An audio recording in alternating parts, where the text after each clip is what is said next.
The crime boss placed a wedding dress on the bed and said, "Put it on. We marry before midnight." But Harper Blake wasn't standing in a dream. She was barefoot in an old mansion above the Maine coast with rain clawing at the windows, bruises darkening her throat and gunmen moving beyond the gates. 10 days earlier, she was just a therapist from Chicago trying to sell her dead mother's house and start over.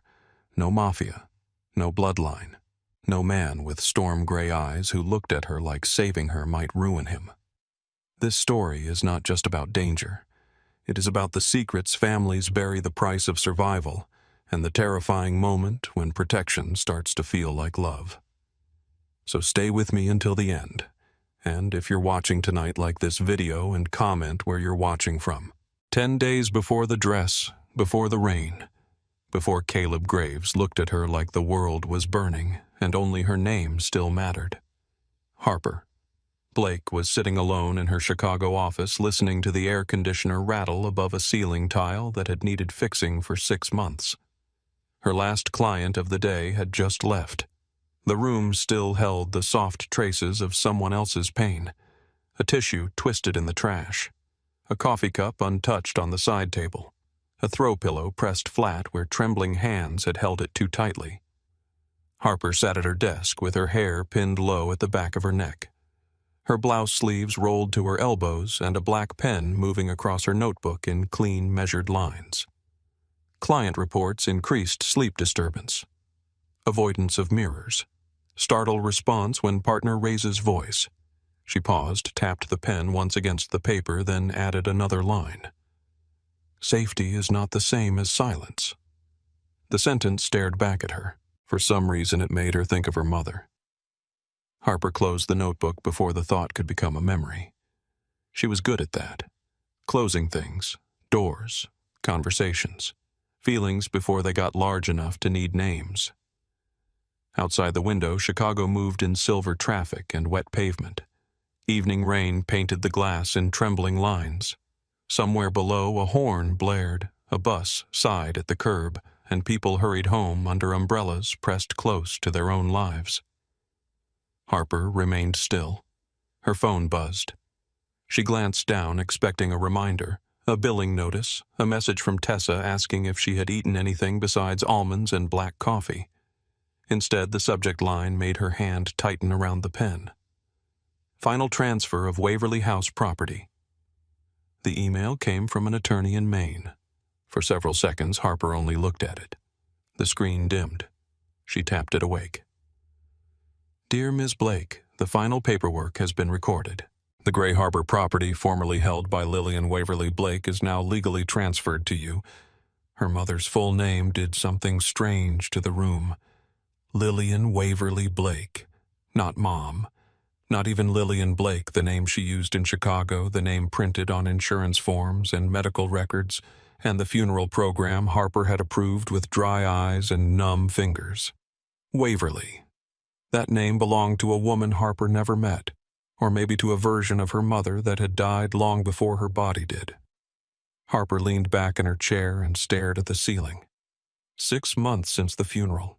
6 months since she stood in a black coat beside a polished casket and waited for grief to hit with the force people described in books. It never did. It arrived in smaller, colder ways. In the silence after work. In the shape of her mother's handwriting on old envelopes. In the sharp guilt of not missing her the way daughters were supposed to miss their mothers. Lillian had been beautiful in a distant way. Elegant. Controlled. A woman who could slice a room open with a look and never raise her voice. She had never hugged Harper unless someone was watching. Never cried when Harper's father died. Never explained why she kept no family photographs from before Chicago. When Harper was little, she used to ask about Maine. Her mother always gave the same answer. There is nothing for us there. Now there was an entire house. Harper opened the attached document. A photograph loaded slowly across the screen. The property stood on a cliff above a dark ocean, all gray stone and black windows with wild grass climbing around it, like nature had been trying to pull it down for years. A smaller cottage sat lower on the land close to the water. Behind it, a narrow stone dock reached into a cove shaped like a secret. Harper studied the image. It did not look like inheritance. It looked like a dare. Her phone rang before she could close the email. "Tessa." Harper answered on speaker and kept staring at the house. "Tell me you are not still at work," Tessa said. "I am not still at work. You lie like a therapist. Calm and deeply annoying." Harper allowed the smallest smile. "I just finished. You ate. I had coffee. That is a beverage, Harper. It had milk. That is not dinner." Harper rubbed her temple. The main paperwork went through. There was a brief silence on the line. "The creepy house. You have never seen it. I saw the picture you sent me. Any house that looks like it has judged 3 generations of women is creepy." Harper looked at the photo again. "It is probably worth a lot. That is not the same as safe. It is a house, Tessa. It is a house your mother hid from you." That landed harder than Harper expected. She stood and walked to the window, watching headlights slide across the rain. She did not hide it. She never talked about it. That is hiding, just with better posture. Harper said nothing. Tessa softened her voice. "What are you going to do?" "Fly out. Inspect it. Sell it. Use the money to open the clinic." The clinic, Tessa repeated, gentler now.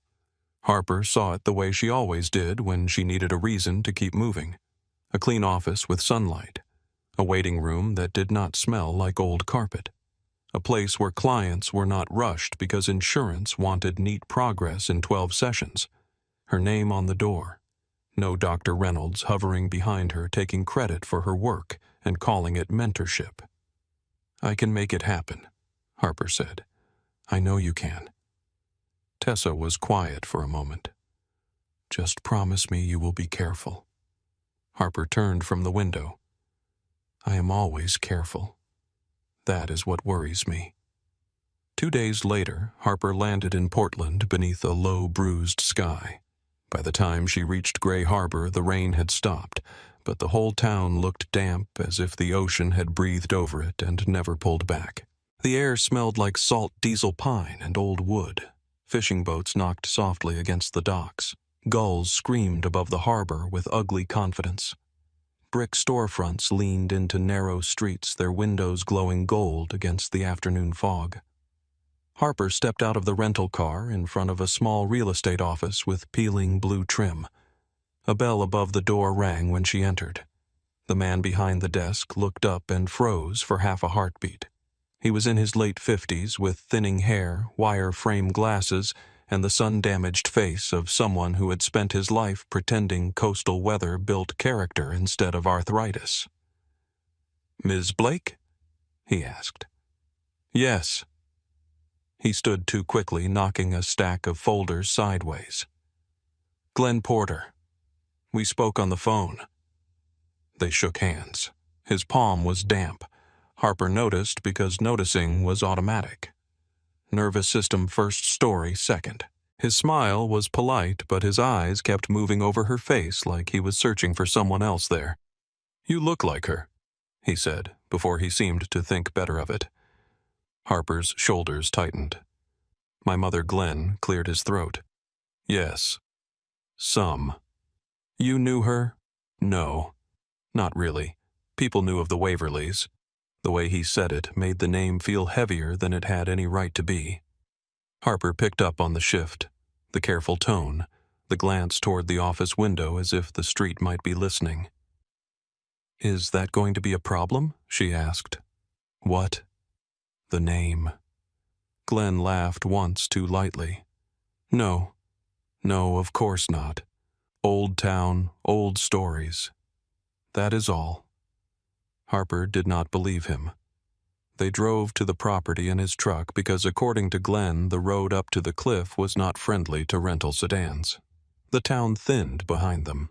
Shops gave way to salt marsh, then thick pine, then a winding road that climbed toward the coast. The ocean appeared without warning, black water under a pale sky. Harper turned her head toward it and felt something inside her shift. Not recognition exactly, but a strange pressure beneath the ribs. Like a word she had once known and forgotten. Glenn slowed near a rusted iron gate framed by stone pillars. The letters above it were nearly swallowed by ivy. Waverly House. He got out to unlock the chain. It took him 3 tries. Gate sticks, he muttered. The truck rolled up a cracked drive, bordered by wild grass and dark trees. Then the house came into view. The photograph had not prepared her. Waverly House sat on the cliff like it had been waiting through every winter just to see who would come back. 3 stories of gray stone steep roof lines, tall windows, and black shutters hanging uneven from their frames. Salt had scarred the walls. Vines climbed one side of the house. The front steps were split down the middle, and weeds pushed through the cracks like small acts of rebellion. Harper got out slowly. The wind hit her first cold and wet from the Atlantic. It pulled loose strands of hair from her bun and pressed her coat against her body. Below the hill, the guest cottage sat closer to the water, smaller and plain, with weathered cedar siding and blue trim faded almost white. Beyond it, the stone dock reached into the cove. Everything was larger than she expected. More damage, too. Glenn stood beside her, hands in his jacket pockets. "Well," he said, "it has bones." Harper looked at the broken roof tile, the sagging porch, the dead vines choking the gutters. "That is what people say when they do not want to say expensive." He gave a weak smile. "It is not beyond saving. I am not here to save it." "No. You are here to sell." "Yes." Glenn nodded, but his expression turned thoughtful. "You could sell now. Maybe 600,000 if we find the right buyer who loves punishment and ocean views." Harper looked at him. "The land alone should be worth more. The house needs work. The road needs work. The dock is half gone. There may be issues with the lower foundation. Maybe I have not had a full inspection yet." Harper exhaled through her nose and looked back at the house. She could almost hear Dr. Reynolds in her head, smooth and condescending. "Ambition is admirable, Harper, but private practice is not for everyone." "How much after repairs?" she asked. Glenn's eyes brightened a little. Numbers made him more comfortable than history. "If you put money into it, real money, and we market it right, 2 million. Maybe more. Summer buyers love cliffs. They love stories too if we package them right." "What kind of stories?" He looked away too fast. "Old coastal family, historic house, that sort of thing." Harper walked toward the front steps. The house seemed to watch her with dark glass eyes. "I do not have real money to put into it." Glenn hesitated. "There may be another option." She turned. "Short rental. 8 weeks. Maybe 10. High season is starting. Film people, executives, rich folks from Boston who want privacy. You stay in the cottage.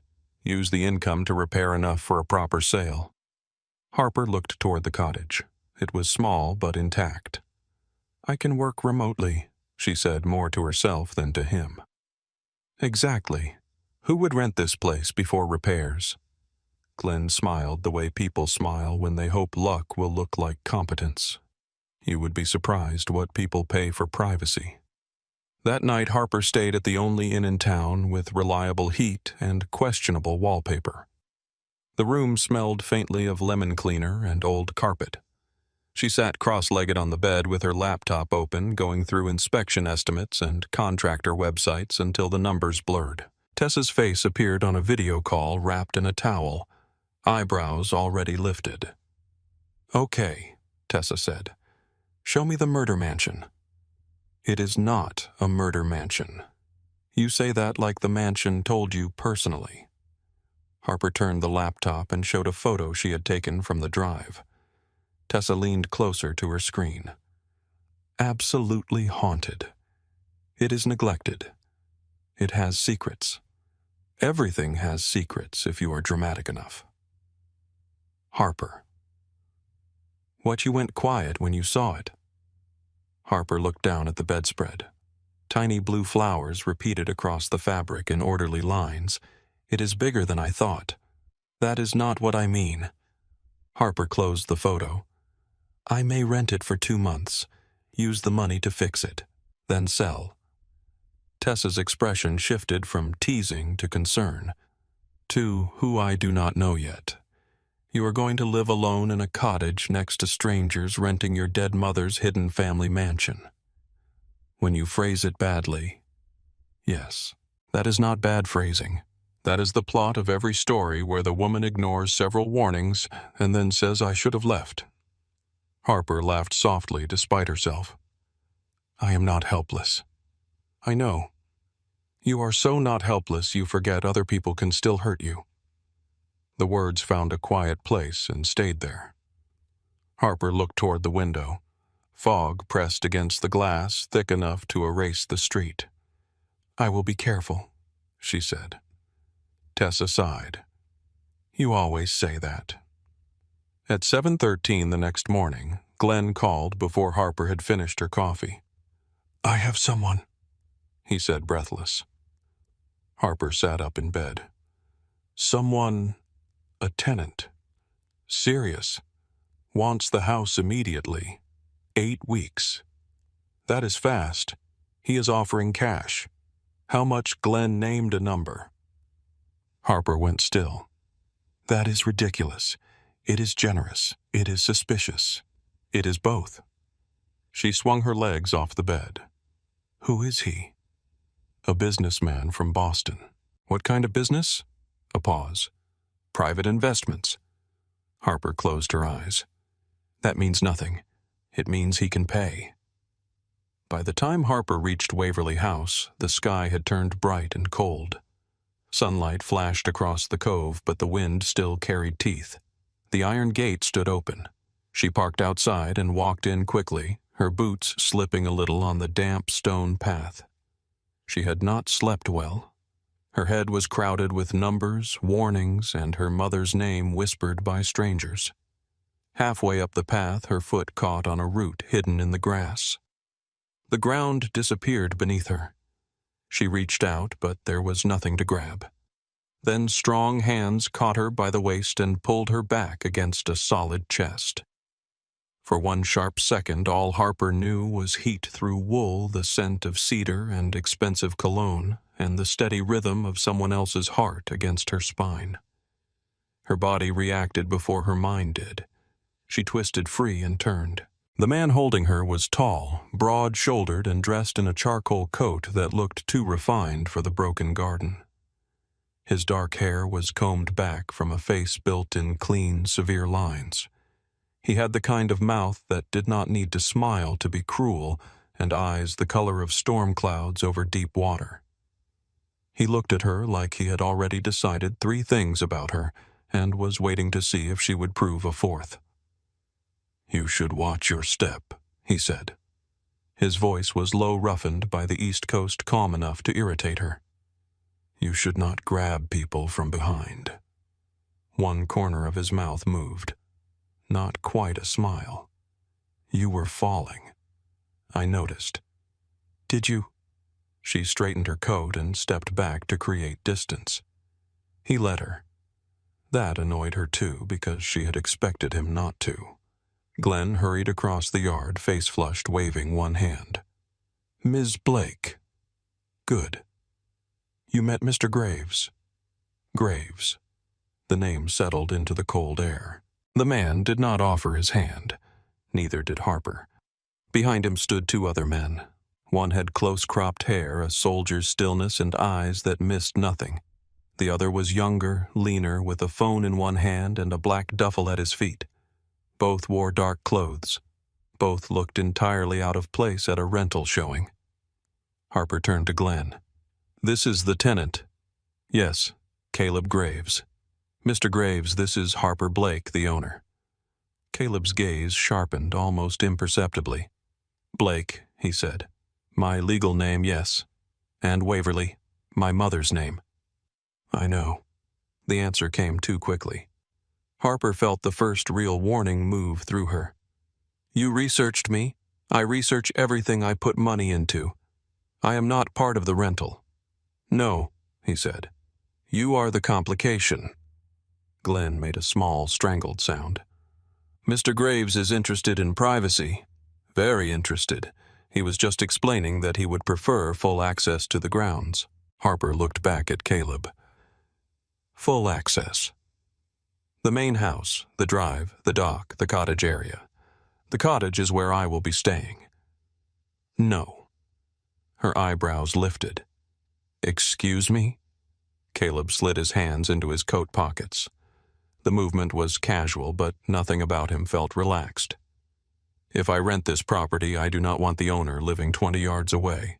Then do not rent it. Glenn turned pale. The soldier-like man behind Caleb looked at Harper with something close to interest. Caleb did not blink. I will pay for a hotel. I do not want a hotel. A better rental. I do not want a better rental. Then name your price. Harper laughed once. That is not how this works. It usually is. For people who think money is a personality. Now he smiled. Barely. It changed his face in a dangerous way, not softer, just more focused. Glenn stepped between them with the despair of a man watching commission money bleed into the grass. Maybe we can discuss terms. Harper kept her eyes on Caleb. The cottage is mine. I have remote clients. I need quiet internet and access to the water. You can have the main house for 8 weeks. You repair what you damage. You do not enter my space. Your men do not enter my space. No parties. No illegal activity. Caleb's gaze stayed on her face. Anything else? Yes. No boats tied to the cottage dock. For the first time, his eyes moved past her to the stone dock below. Something flickered there. Interest. Need. Then it vanished. That dock is part of the property. So am I, apparently, and you do not get access to me either. Glenn coughed. The younger man with the phone looked down, hiding a grin. Caleb took one slow step closer. Not enough to threaten, enough to test. Harper held her ground. You are very comfortable saying no to men you do not know, he said. I am very comfortable saying no in general. Good. That word came out quiet. Too quiet. Then he turned to Glenn. Double the offer. Repairs included. She keeps the cottage. Glenn nearly dropped his folder. Harper stared at Caleb. Why? He looked back at her. Because I want the house. That badly. Yes. What are you hiding from Mr. Graves? The wind moved through the grass. Somewhere below, water struck stone. Caleb's expression did not change, but the air around him seemed to tighten. Bad weather, he said. Harper looked at the clear morning sky. Must be coming from Boston. This time, the soldier-like man did smile. Caleb signed the agreement at Glenn's office an hour later. Harper sat beside him at the conference table reading every line while Glenn sweated through explanations nobody had asked for. Caleb's signature was bold and controlled. He wrote like a man used to being obeyed. Harper noticed his date of birth on the paperwork. 38. Born in Rhode Island, though Glenn had said Boston. His company listed no obvious website. His references were names that sounded less like landlords and more like people you called when something needed to disappear. She felt Caleb looking at her. When she glanced up, he was reading her section of the contract. Therapist, he said. Trauma therapist. That must make you hard to lie to, only if the liar is bad at it. And if he is good, Harper slid the signed papers toward Glenn. Then he usually thinks he is better than he is. Caleb leaned back slightly, studying her. Glenn laughed too loudly, then stopped when no one joined him. By late afternoon, Waverly House no longer looked abandoned. Trucks rolled through the gate. Men carried tools, cases, rolled carpets, crates, and coils of wire. Contractors replaced locks. Electricians moved through the main house. Someone cleared the drive. Someone else cut back the grass near the cottage. A generator hummed behind the stone wall. Harper stood at the cottage door with her suitcase beside her, watching the invasion with a tightening jaw. Nolan, the younger man from earlier, mounted a small black camera under the main porch roof. She walked over. "What is that?" He looked down from the ladder. "Camera. I can see that. Why is it here?" "Security." "Security for what?" Nolan glanced toward the main house. Caleb stood on the second-floor balcony, speaking to Jack. His coat was gone. His white shirt sleeves were rolled up, exposing strong forearms. He looked like he belonged to the house more than she did, which made no sense and irritated her deeply. Nolan looked back at Harper. "Rich people like cameras. I am starting to think rich people like a lot of things they should ask permission for." From the balcony, Caleb's voice carried down. "She is right, Nolan. Ask permission." Nolan froze. Harper looked up. Caleb rested one hand on the stone railing. His eyes were on her, unreadable. "May we install exterior cameras for security, Ms. Blake?" The politeness was a weapon. She heard it. "Not facing my windows, of course. Not facing the inside of the cottage." His gaze held hers. "Of course." She did not like the pause before he said it. The cottage had been cleaned before her arrival. Fresh sheets on the bed, new towels in the bathroom, groceries in the tiny kitchen. Someone had placed a vase of white hydrangeas on the table. Harper touched one petal. It was real.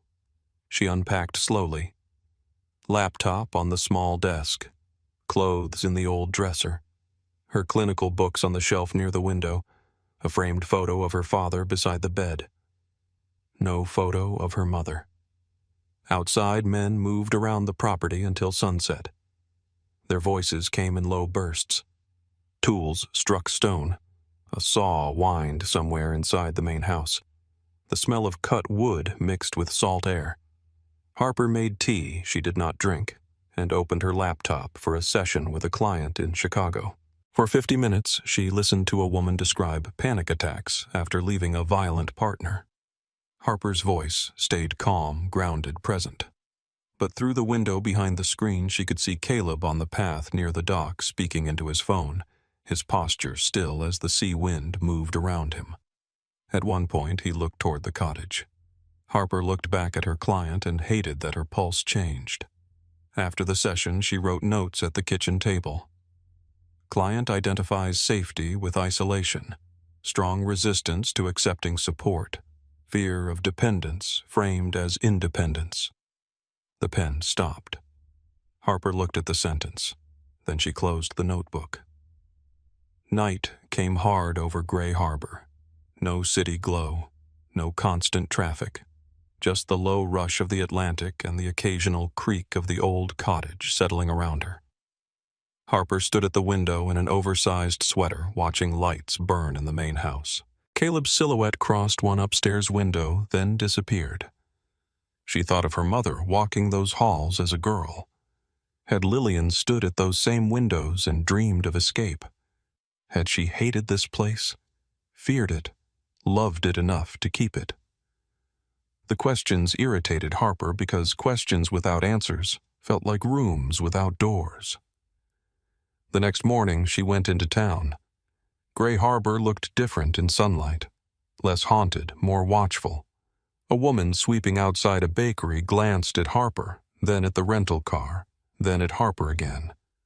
Inside Town Hall, the clerk was young, red-haired, and cheerful until Harper asked for records on the Waverly family. The smile faded. Waverly. My mother was Lillian Waverly Blake. A man at the copier stopped pressing buttons. The clerk lowered her voice. "You own the Cliff House?" "Yes." The man at the copier left without his copies. Harper watched him go. The clerk typed something, then stopped, then wrote an address on a sticky note. There is a Cole family still in town. Maddie Cole. Her grandmother was a Waverly cousin, I think. You think a lot of records are missing. Missing how the clerk looked toward the back office. Old fire, she said. It did not sound like the truth. Maddie Cole lived in a yellow house near the harbor with wind chimes on the porch and tomato plants in blue buckets by the steps. She opened the door wearing cut-off shorts, a sweatshirt that said, "Maine girls do it colder," and a smile that made the whole doorway warmer. When Harper introduced herself, Maddie's eyes widened. Lillian's daughter Harper braced for caution. Fear another strange pause. Instead, Maddie pulled her into a hug. "Oh my God," Maddie said into her shoulder. "You are real." Harper stood stiff for half a second before awkwardly patting her back. "I think so." Maddie pulled away laughing. "Sorry. We hug here. You will survive." Within minutes, Harper was sitting at Maddie's kitchen table with coffee, blueberry cake, and more family information than her mother had given her in 26 years. Our grandmother said Lillian was the beautiful one, Maddie said. Quiet, sharp. Everybody thought she would run the house one day. The house Maddie gave her a look. Honey Waverly House was never just a house. Harper's fingers tightened around her mug. What was it? Maddie leaned back, smile fading a little. That depends who you ask. Some people say old money. Some say shipping. Some say liquor back when liquor was illegal. My dad used to say the Waverlys owned half the coast and scared the other half into pretending they did not.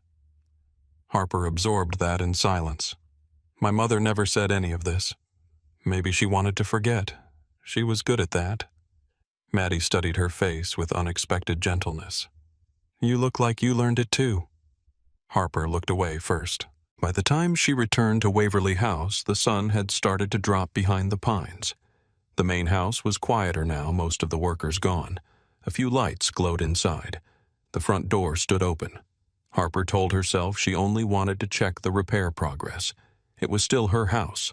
That was the line she used as she crossed the yard and climbed the steps. Inside, the air smelled of dust polish and old stone warmed by the day. The entry hall was enormous with a staircase sweeping upward and a chandelier wrapped in protective cloth. Someone had cleaned the floors. Someone had removed the dead leaves and broken furniture. The house still felt hollow. Waiting. Harper moved through the hall slowly, fingertips brushing the carved banister. Portraits lined the wall beside the stairs, stern men in dark suits, women with pearls and watchful eyes. Children posed too formally to look like children. Halfway up the stairs, she stopped. A portrait hung apart from the rest. A young woman stood near the sea, copper-brown hair, pinned back, hazel eyes, direct and unsmiling. She could not have been more than 17. Harper knew the face. Not from photographs. Not exactly. From her own mirror. The small brass plate beneath the frame read, Lillian Waverly, 1994. Harper climbed one step closer. Her mother had been young once. Not cold, not distant. Just a girl in a white dress standing against the gray ocean with something fierce and trapped behind her eyes. Harper reached toward the frame but did not touch it. What happened to you? She whispered. A floorboard creaked above her. Her breath caught. Caleb Graves stood at the top of the stairs in a black shirt and dark trousers, one hand resting on the railing. The sleeves were rolled to his elbows. His expression was calm, but his eyes were not. They moved from Harper to the portrait, then back again. You should not be in this part of the house, he said. Harper lowered her hand. This is my mother. I know. The quiet answer slid between them like a blade. Harper turned fully toward him. What else do you know, Mr. Graves? Caleb did not come down the stairs. He only looked at her, the old house breathing around them, the ocean striking the cliffs below her mother's painted eyes, watching from the wall. Enough to know your mother did not leave you this house by accident, he said. Caleb's words stayed in the stairwell long after he said them. Harper stood beneath her mother's portrait with one hand curled around the banister and the other pressed flat against her own stomach, as if she could hold herself steady from the inside. "My mother did not leave anything to chance," she said. "She barely left feelings lying around." Caleb came down one step. The old wood answered under his weight. "No," he said. "She would not have." Harper watched him carefully. His voice had changed. Not much, just enough. Less amused now. Less like a man playing with a situation because he already knew the ending. "You talk like you knew her. I knew of her. That is not the same thing. In some families it is close enough." Harper gave a dry laugh, though nothing about this was funny. "That sounds like something a man says when he wants to avoid giving a straight answer." Caleb descended another step. "You always listen this closely. I listen for a living. To broken people. To people who survived something and are still trying to call it normal." His eyes held hers. For a second the house seemed to go still around them. Then his gaze moved to the portrait again. Lillian Waverly did not survive Gray Harbor by being soft. Harper felt the sentence like a hand pressed between her shoulder blades. "What does that mean?" "It means you should ask better questions before you open locked doors in this house." "I did not open a locked door. You opened one when you came back here." He reached the bottom of the stairs. Now they stood only a few feet apart with her mother's painted face above them and the smell of salt and old wood in the air. Harper refused to step back. "You rented my house?" she said. "You installed cameras. You brought men who look like they sleep with guns under their pillows. You know things about my mother that I do not know. So do not stand there and make this about my curiosity." Caleb's mouth curved slightly, but his eyes stayed hard. "There she is. Who the woman under the manners?" Harper hated that her pulse changed. "You know nothing about me? I know you keep your voice calm when you are angry. I know you look at exits before you sit down. I know you make people think distance is discipline." She stepped closer before she could stop herself. "And I know you use control to make intimidation look like elegance." This time his smile was real brief and dangerous. "Careful, Harper." "With what?" "With seeing me too clearly." The silence that followed was not empty. It had weight. It had heat. Then Nolan appeared in the doorway behind them, a tablet in one hand. "Boss." Caleb did not look away from Harper. "What south camera is up? West line has interference. Could be the weather, could be the trees. Fix it. Already on it." Nolan's eyes flicked to Harper, then the portrait, then back to Caleb. He vanished without another word. Harper folded her arms. "Interference. Old property. That is your answer for everything. It works for most things. It does not work for me." Caleb looked down at her quiet now. "No. I am starting to see that." Harper left before the warmth in his voice could reach anything vulnerable. Outside, the sky had gone pearl gray. Fog moved low over the grass, softening the edges of the property until the main house looked like it was floating above the cliffs. She walked fast toward the cottage, angry at Caleb. Angry at the house, angry at the dead woman in the portrait who looked like her mother and a stranger at the same time. Inside the cottage, Harper shut the door and leaned back against it. Her hands were shaking. Not from fear, she told herself. From adrenaline. There was a difference. She changed into leggings and an oversized sweater made coffee too strong to enjoy, and opened her laptop for her afternoon session. The client on screen was a young man who could not stop checking his locks after a break-in. Harper guided him through grounding exercises, asked him to name 5 things he could see, 4 he could feel, 3 he could hear. As he spoke, she heard hammering from the dock, metal against stone, men calling to one another below the cottage. Her jaw tightened. When the session ended, she wrote her clinical note carefully. Then she turned the page. Without meaning to, she wrote Caleb Graves at the top. She stared at the name. Her pen hovered. Dominates space without raising his voice. Uses silence as pressure. Avoids disclosure by redirecting attention. Highly controlled affect. Possible threat response masked as confidence. She stopped. "This is ridiculous," she whispered. She tore the page out, folded it once, then twice, and dropped it into the trash. A knock came at the door. Harper froze. Another knock lighter this time. It is not the criminal prince a woman called from outside. It is your much less intimidating cousin with muffins. Harper opened the door. Maddie Cole stood on the porch with a bakery box, cheeks pink from the wind curls escaping from a loose bun. She looked past Harper toward the main house and gave a low whistle. "Wow. Your tenant travels with a small army. Apparently, rich people are afraid of squirrels." Maddie laughed and pushed inside. "That man is not afraid of squirrels. That man makes squirrels sign non-disclosure agreements." Despite herself, Harper smiled. Maddie set the muffins on the counter and looked around the cottage with quick, warm interest. "This place is cute. Lonely, but cute. Lonely is a design style now in Maine, yes." They sat near the window with coffee and blueberry muffins still warm enough to steam when pulled apart. For a while, Maddie talked about town gossip, lobster prices, a woman at the post office who read everyone's postcards, and the summer tourists who arrived wearing white shoes and left with mud on them. Harper let herself listen. It was easier than talking.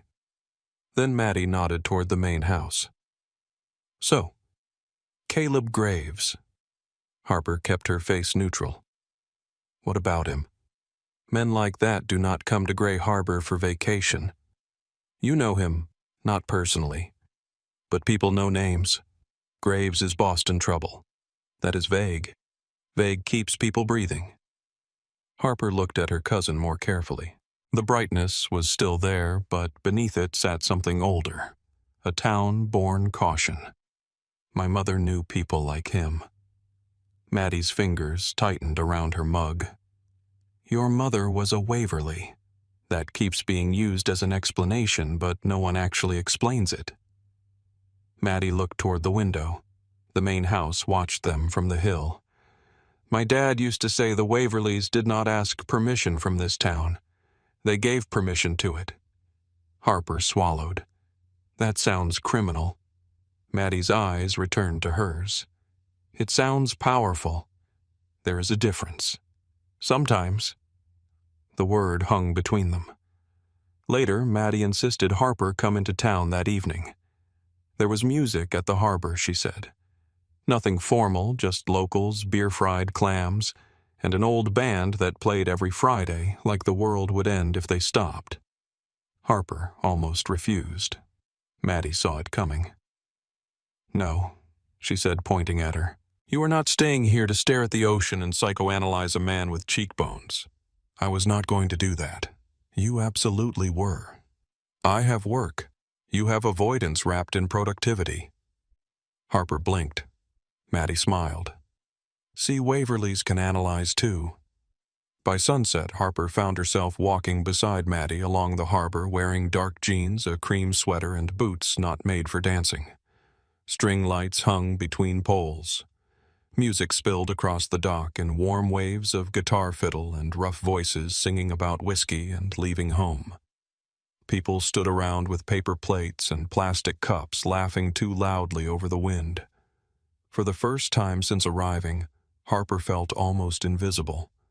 It was a relief. Maddie bought them cider and dragged Harper toward the edge of the crowd. "Just stand there and look mysterious if you must," Maddie said. "But try not to look like you are diagnosing everyone." "I am not.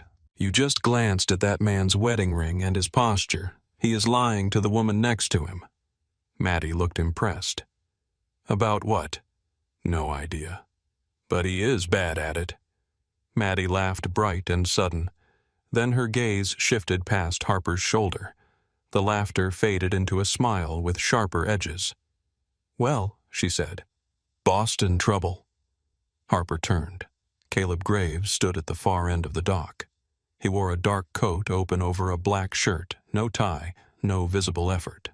Jack stood a few yards behind him, speaking to a fisherman with the stillness of a man who was not really part of the conversation. Nolan leaned near a post eyes on his phone, but Harper had a feeling he was watching everything. The crowd changed around Caleb, not dramatically. No one screamed, no one ran. But men lowered their voices. A woman looked away too quickly. An older man near the bait shop gave Caleb a nod that felt less like greeting and more like acknowledgement. Caleb's eyes found Harper. Of course they did. Maddie leaned close. He looks at you like that often. Like what? Like he is deciding whether to protect you or ruin you. Harper took a sip of cider and burned her tongue. Caleb approached with unhurried certainty. The dock seemed to narrow around him. Maddie Cole, he said when he reached them. Maddie's eyebrows rose. Should I be flattered or concerned that you know my name? Depends what you want from the evening. Her smile widened. Oh, he is dangerous. Dangerous. Harper rolled her eyes. You two enjoy whatever this is. Caleb looked at her. Jealous, number fast answer. Easy question. Maddie watched between them like she had been given front row seats. The band shifted into a faster song. People clapped. A few couples moved into the open space near the dockside bar. Maddie held out her hand to Caleb with theatrical confidence. Dance with me, Mr. Graves. I want to see if Boston Trouble has rhythm. Caleb's gaze flicked once to Harper. Then he took Maddie's hand. Harper told herself she did not care. She cared instantly. Caleb moved well, too well. Maddie laughed as he spun her hair lifting in the harbor wind. His hand settled at her waist with easy confidence, his body angled toward hers, his smile faint but present. Maddie leaned in and said something near his ear. Caleb listened. Harper looked away, then looked back. Her fingers tightened around the cider cup. This was irrational. She had known the man for days. He was arrogant, secretive, possibly criminal, and almost certainly the worst possible choice for any woman with a functioning sense of self-preservation. Maddie kissed his cheek, slowly. The crowd whistled. Harper turned toward the water so fast her hair brushed her lips. The harbor was dark now, boats rocking gently against their ropes. She focused on one white buoy moving with the tide. Up, down, up, down. Regulation through visual rhythm. She told clients to do this. Find one steady thing. Let the body believe it. A warm voice came from behind her. You are glaring at the ocean. Harper did not turn. It started it. Caleb stepped beside her, leaving a careful foot of space between them. That was not jealousy. That was concern for Maddie's taste. She has excellent taste. Harper looked at him then. There it is, the humility. He smiled. Dance with me. No, because you do not want to. Because I do not take orders. It was an invitation. It sounded like a habit. He leaned closer just enough for his voice to lower under the music. Dance with me, Harper. This time the words did not sound like command. They sounded like temptation. She should have said no again. Instead, she put her cup down on a nearby barrel and faced him. One song. One is enough to start. That line probably works on people who enjoy poor decisions. And yet. He offered his hand. She looked at it for 1 second too long, then placed her palm in his. His fingers closed around hers, firm and warm. The music was quick, all strings and clapping and feet striking wood. Harper was stiff at first, resisting the pull of his lead. Caleb adjusted without a word, giving her room, guiding without forcing. That surprised her more than it should have. Stop fighting the rhythm, he said. I am not fighting. You are trying to negotiate with music. She laughed before she could stop herself. His eyes changed when he heard it. The sound startled them both. He turned her under his arm. She stumbled half a step. His hand came to the small of her back, steadying her. Heat moved through the thin knit of her sweater, direct and impossible to ignore. Harper looked up. Caleb was close enough that she could see the faint scar near his jaw, the shadow of tiredness beneath his eyes, the restraint in his mouth. For once, he did not look like a man in control of everything. He looked like a man trying very hard not to touch what he wanted. The song ended. Applause broke around them, but Harper barely heard it. She stepped back first. Caleb let her go. That mattered. It irritated her that it mattered. Maddie appeared at Harper's side, grinning. "One song, huh?" Harper picked up her cider. "Do not start. I have started and I am thriving." Caleb received a call then. His expression shifted as soon as he looked at the screen. Whatever warmth had been there vanished. He turned away, speaking low. Harper could not hear the words, but she saw Jack move closer. Nolan stopped looking at his phone and became entirely alert. Caleb ended the call and looked toward the dark water beyond the harbor, then toward Harper. Something cold moved through his face. He came back to her. "You should go home." Harper's spine stiffened. "Excuse me." "Now?" Maddie's smile faded. "Is something wrong?" "No," Caleb said. Harper looked at him. "You are a terrible liar." His jaw tightened. "I will drive you. I can walk. You will not."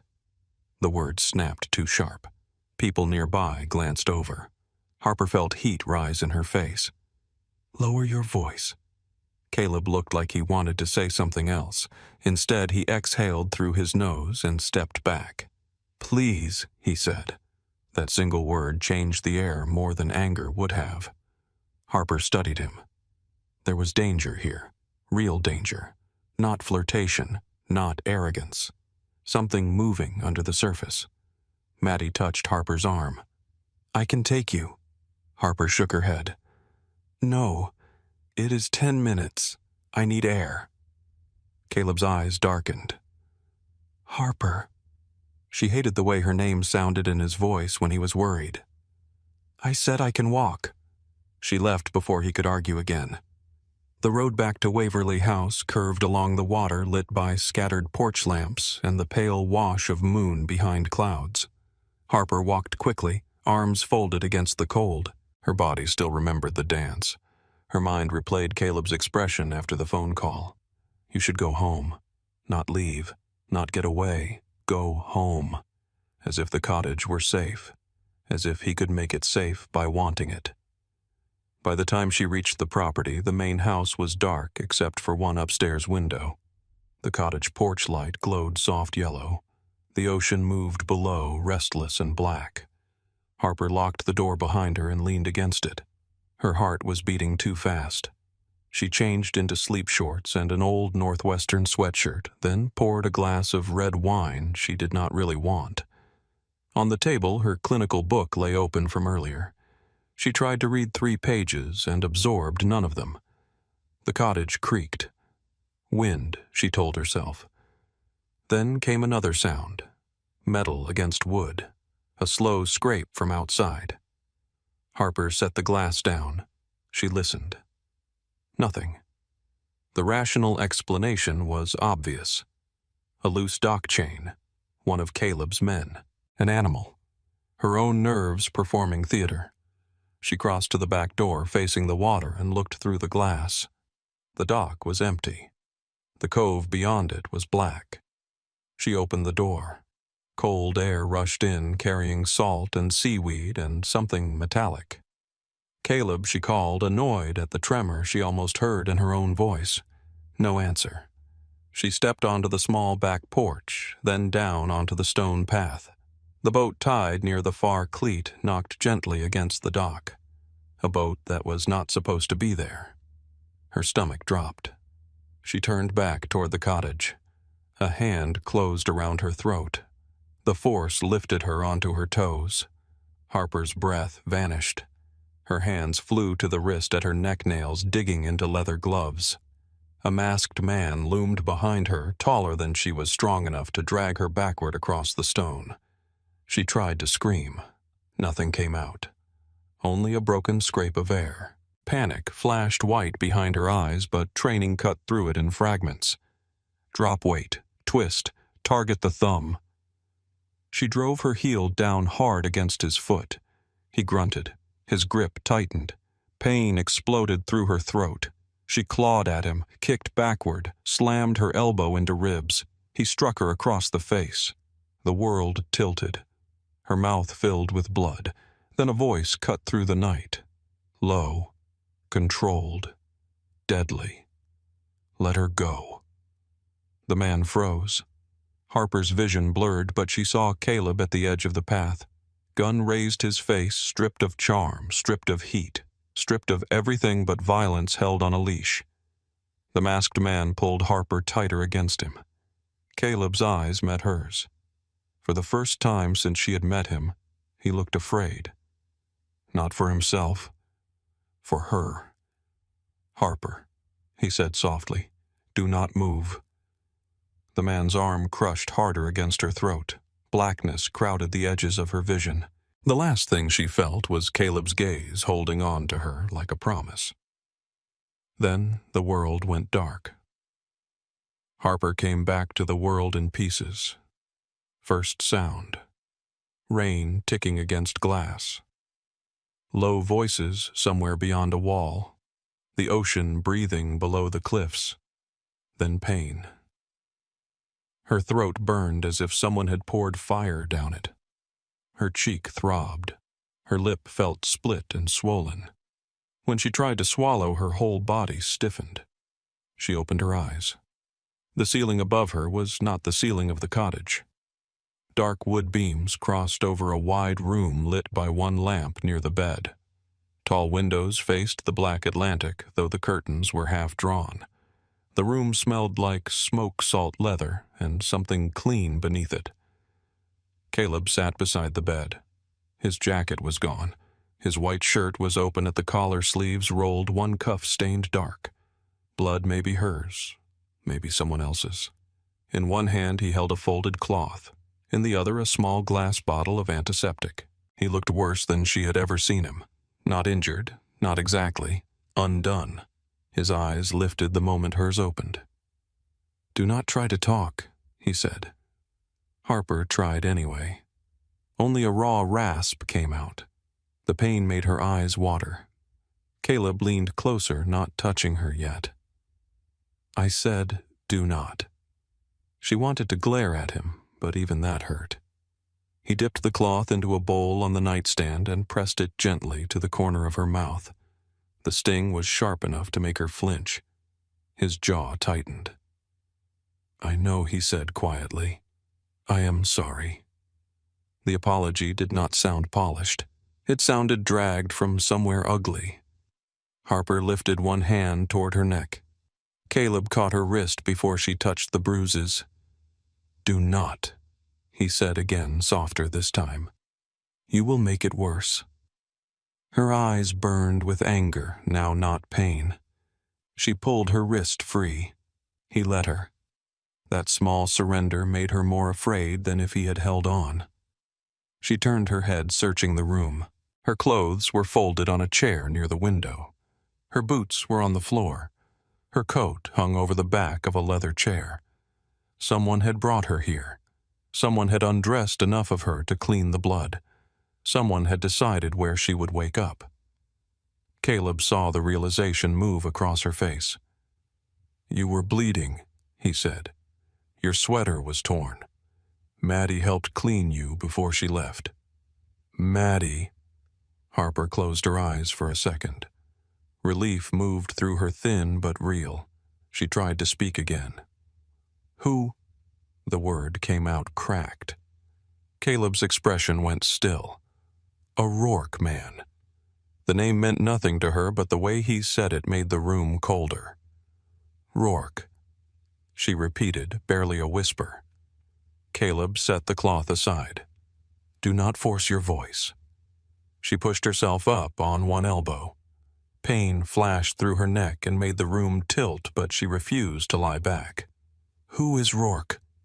Caleb reached to steady her. Harper jerked away. "Tell me." His hand stopped in the air, then lowered.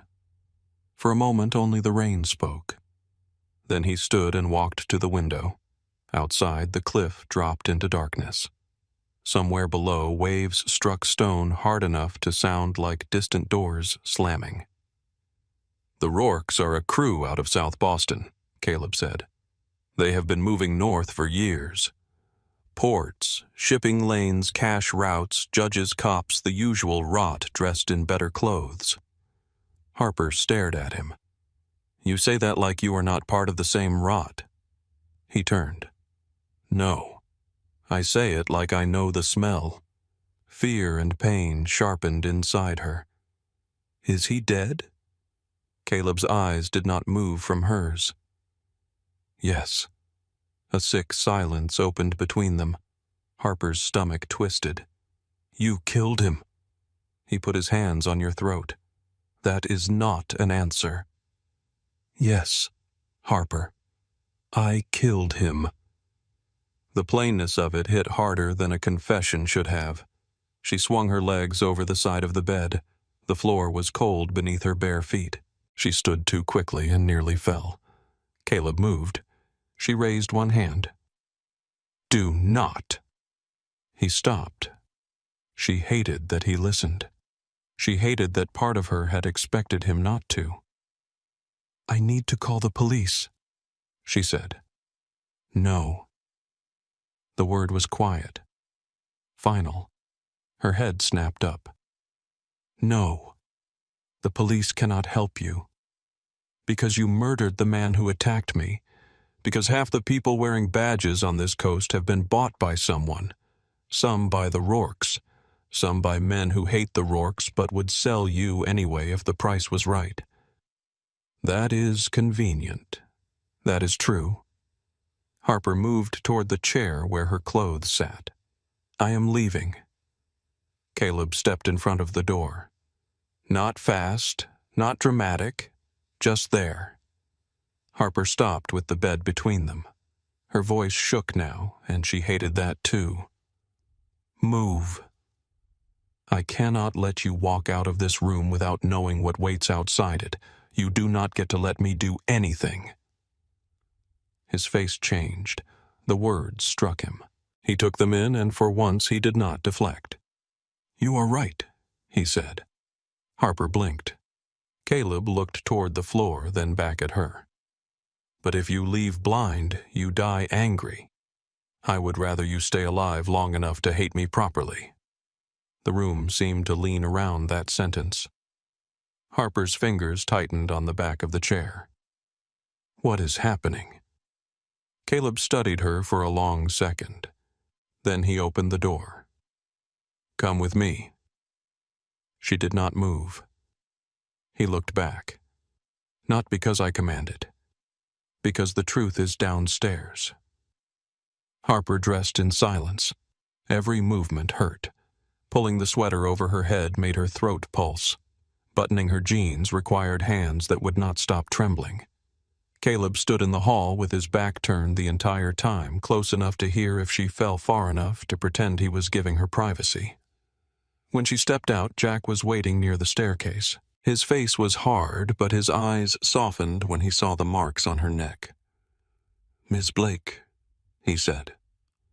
Harper did not answer. Caleb led her through the dark hallway, past portraits and closed doors into the kitchen, where the air smelled of coffee and gun oil. Nolan sat at the table with 3 laptops, open camera feeds, washing his face in pale blue light. He looked up once, then quickly looked away from her bruises. Caleb opened a narrow pantry door and reached behind a shelf lined with old jars. Something clicked. The wall shifted inward. Harper forgot her pain for one breath. Behind the pantry was a stone stairway descending into darkness. "No," she whispered. Caleb glanced at her. "Your mother knew about this. My mother never told me this house had secret stairs behind the canned peaches." He almost smiled. Almost. Then he took a flashlight from Jack and started down. Harper followed because pride was stronger than fear, though not by much. The air below was colder. Damp stone pressed close on both sides. The tunnel smelled ancient, like saltwater rust and buried wood. Their footsteps echoed softly. At the bottom, Caleb pressed his thumb to a black panel disguised inside the stone. A hidden door opened. Light flickered on inside a long room carved beneath the house. Harper stepped in and stopped. Maps covered one wall. Old nautical charts, property lines, shipping routes marked in faded ink. Metal cabinets lined another wall. There were sealed crates, framed photographs, ledgers stacked in glass cases, and a massive table at the center under a green-shaded lamp. At the far end hung a portrait of an older man in a dark suit, his face narrow, his eyes cold and direct. Below the portrait, a brass plate read, Arthur Waverly. Harper knew without being told. Her grandfather. Caleb stood beside her, watching the room through her reaction. This was the Waverly room, he said. Harper's voice came out small despite her effort. What does that mean? It means your family did not just live on this coast. They controlled it. She walked toward the table slowly. There were photographs beneath the glass. Men on docks. Women in fur coats beside black cars. Boats at night. Warehouses. Politicians at dinner tables. Her mother appeared in one photograph, younger than the portrait upstairs, maybe 19, standing beside Arthur Waverly with a cigarette between her fingers and ice in her eyes. Harper touched the glass. That is not her, she said, though the face was undeniable. That is who she was before Chicago. No. Harper. No. My mother was cold. She was difficult. She was not this. Caleb came closer, but not too close. Your mother was born into a criminal dynasty. The Waverlys moved liquor during Prohibition. Later, they moved weapons cache people who wanted to disappear, people who needed to disappear. They owned docks without holding deeds. They owned judges without making threats twice. Harper turned on him. Stop. He did. Her breathing grew uneven. The room seemed too small now, too full of dead people and their decisions. My mother was a piano teacher, she said. She became one. She baked terrible bread every Christmas. I believe that. She kept receipts in labeled folders. She ironed pillowcases. She watched weather reports every night. Caleb's voice softened. People who run do not always look like runners after they stop. Harper looked back at the photograph. Lillian Waverly stared from the past like she had been waiting for her daughter to catch up. Why did she leave? Because Arthur wanted to marry her into another family. A Boston family. An alliance. Yours, no. Before my time. Before the Graves family had real power here. Who? The Rourkes. Harper's blood went cold. Caleb nodded once as if she had answered aloud. Your mother refused. She fell in love with your father, or chose him or used him as an escape. Maybe all three. She left Gray Harbor and Arthur never forgave her. My father knew I do not know. Harper shook her head. Why would she keep the house because some doors should not be left for enemies to open? Caleb walked to the far wall and removed a framed map from its hook. Behind it was a safe. He entered a code. The door clicked. Inside were old documents sealed in plastic. He removed one folder and placed it on the table. Harper opened it with stiff fingers. A family tree had been drawn in ink on thick paper. Waverly at the top. Names branched down through marriages, deaths, business alliances. Near the bottom was Lillian Waverly Blake.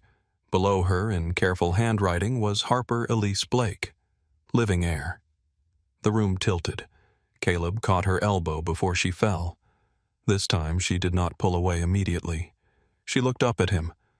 How long have you known? His silence answered before he did. Since the day after I arrived. Harper stepped back as if his touch had burned. You knew before I did. Yes. You stood in my house. You drank coffee with me. You danced with me. You let me walk around not knowing that people might want me dead because of a name my mother buried." Caleb's jaw tightened. "I was trying to confirm the threat. You were trying to control it." "Yes." The answer was too honest. It left her nowhere clean to put her anger. "Why are you here?" she asked. "The real reason."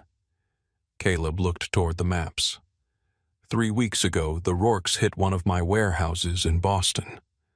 They were supposed to kill me. They did not.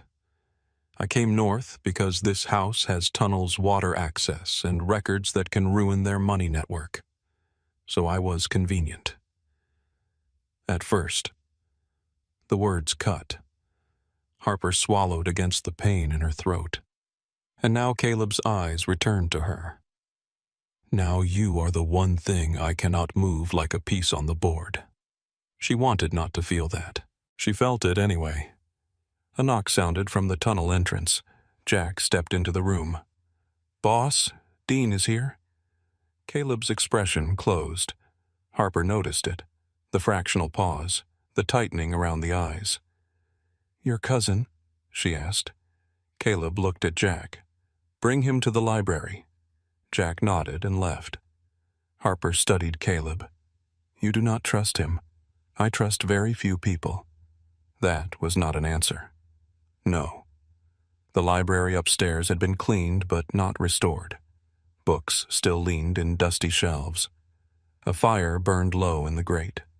Caleb stood near the mantel while Harper sat in an armchair with a blanket around her shoulders and a glass of water untouched beside her.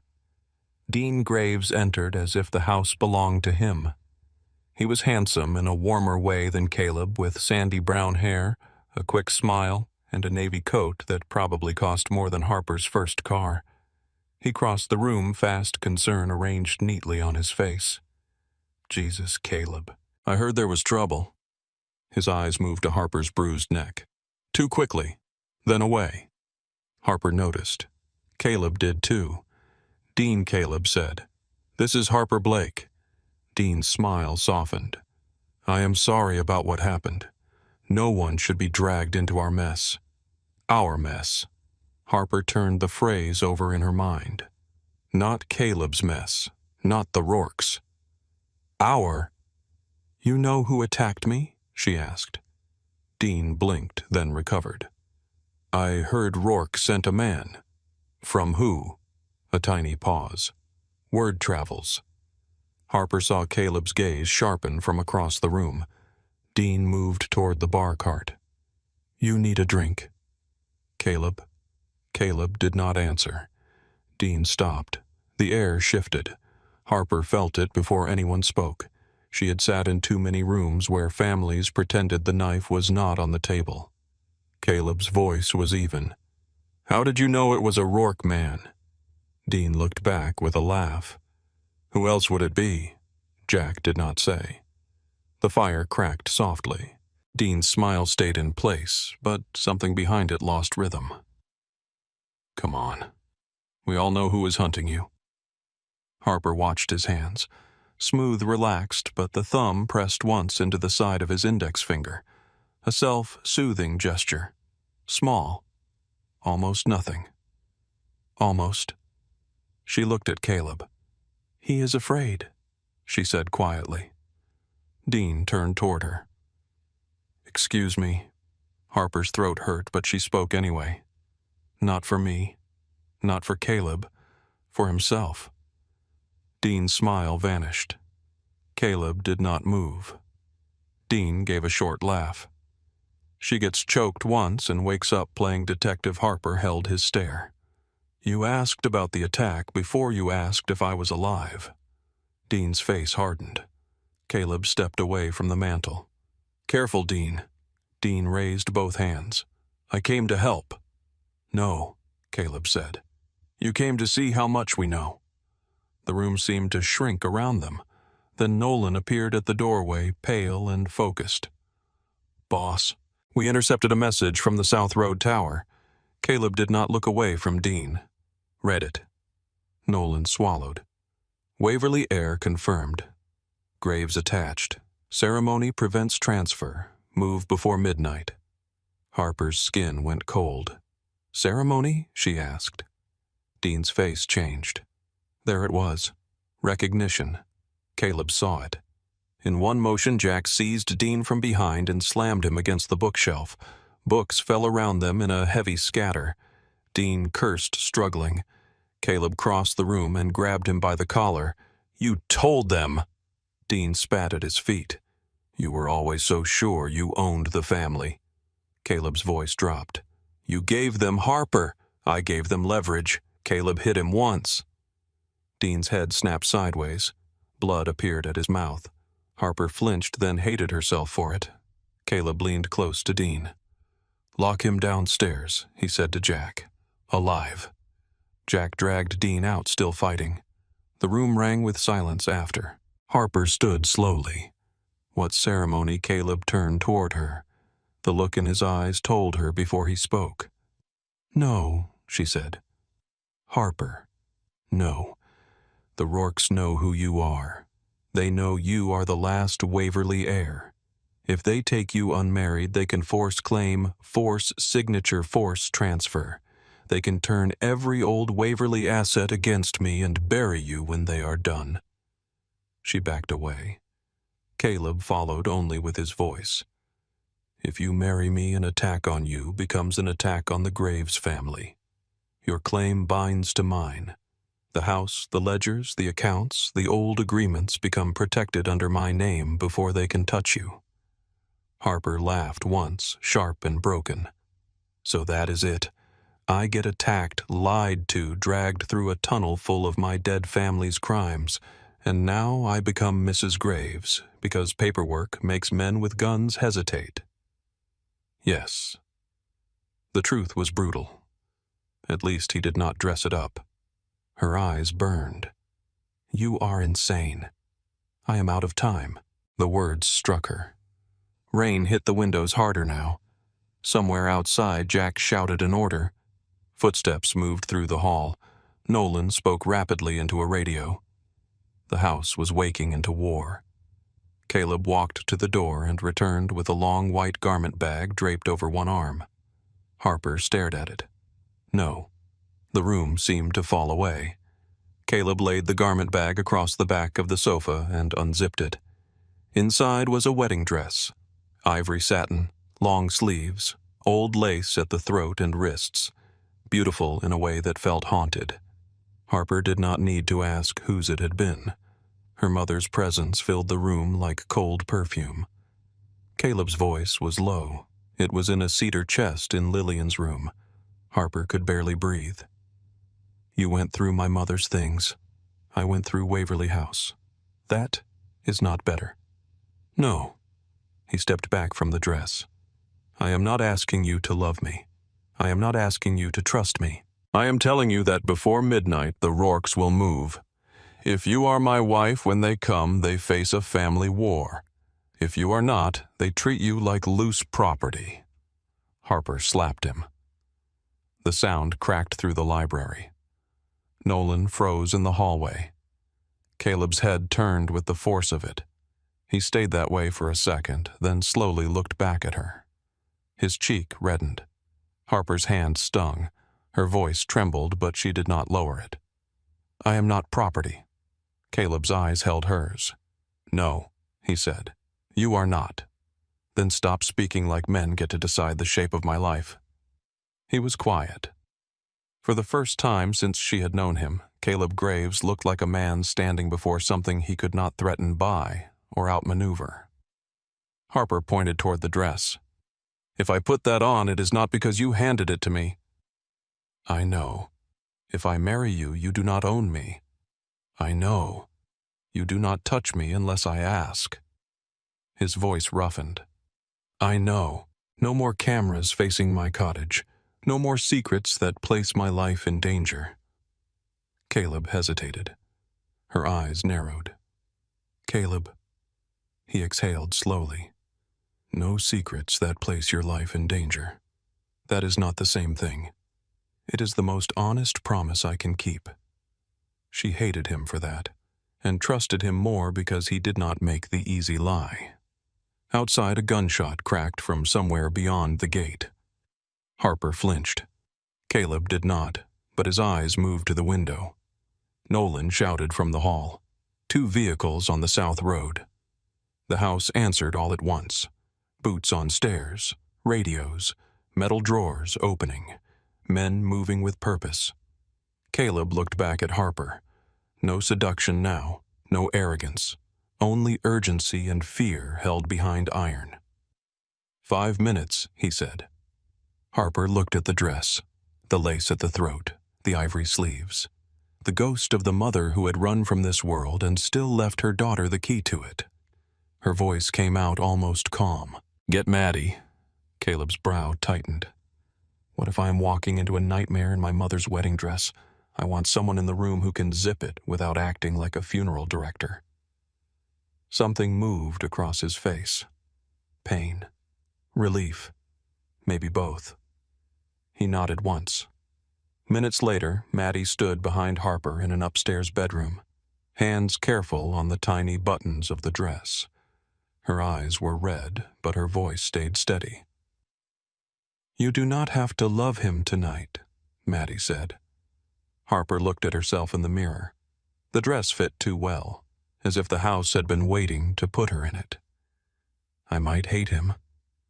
Maddie's hands paused at her back. "That is not the opposite of love, cousin." Harper closed her eyes. Below them, the house filled with armed men and stormlight. When she opened them again, she looked less like a frightened woman and more like a Waverly portrait that had learned how to breathe. The chapel behind the house was small, built of stone, half swallowed by ivy and rain. Candles burned near the altar because the power had flickered twice. Jack stood near the door with a gun under his coat. Nolan watched the camera feeds on a tablet. Maddie held Harper's hand until the last second. Caleb waited at the front in a black suit. His cheek still carried the mark of her hand. Good, Harper thought. Let him remember. The officiant was old, nervous, and smart enough not to ask questions. Rain battered the roof. The ceremony began. Harper heard little of it. Words came and went. Union. Protection. Witness. Law. Then the old man looked at her. "Do you, Harper Elise Blake, take Caleb Thomas Graves as your husband to honor and obey?" "No," Harper said. The chapel went silent. The officiant blinked. No, Harper looked at Caleb. "I will not obey him." The corner of Caleb's mouth moved. Not a smile. Something better. The officiant swallowed. To honor and stand beside him, Harper kept her eyes on Caleb. To stand beside him, she said, not beneath him. Caleb's voice came quiet, but it filled the chapel. "That is better." The vows finished. The ring slid onto her finger. Cold metal. Heavy meaning. When the officiant told Caleb he could kiss the bride, Caleb did not move at first. He waited. Harper saw the question in his eyes. It undid her more than the command ever had. She stepped forward. The kiss was brief, soft, dangerous because it was gentle. For 1 second there was no rain, no Rourkes, no dead Waverleys watching through the walls.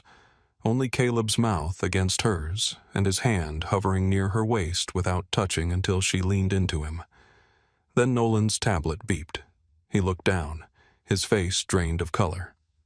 "Boss," he said. Caleb pulled back, but his eyes stayed on Harper for one last second. Jack opened the chapel door.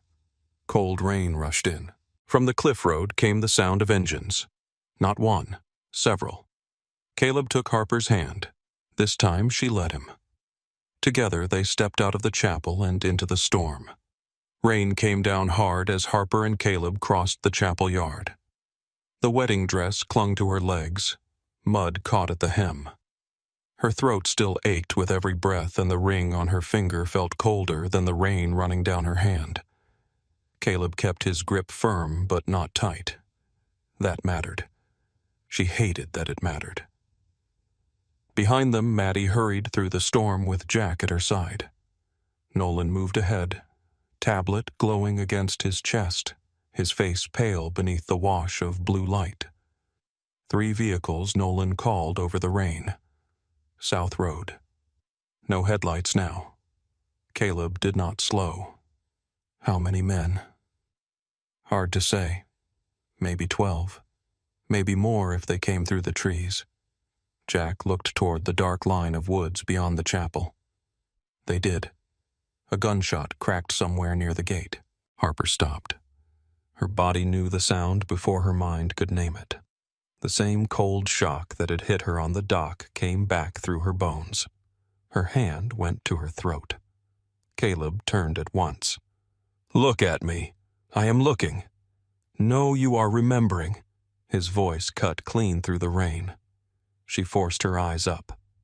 Caleb stood in front of her in his black suit, wet hair falling over his forehead, his face calm in a way that should have frightened her. It did frighten her. But beneath the calm was something else now, something he did not bother to hide. Fear. Not of the men coming, of losing her before he had even learned how to keep her. "You breathe," he said. "In. Now." Harper wanted to tell him not to use that voice on her. The command voice. The one that made men move and rooms quiet. But her lungs obeyed before her pride could object. She drew in air. The breath scraped her bruised throat and came out shaking. Caleb nodded once. Again. She did it again.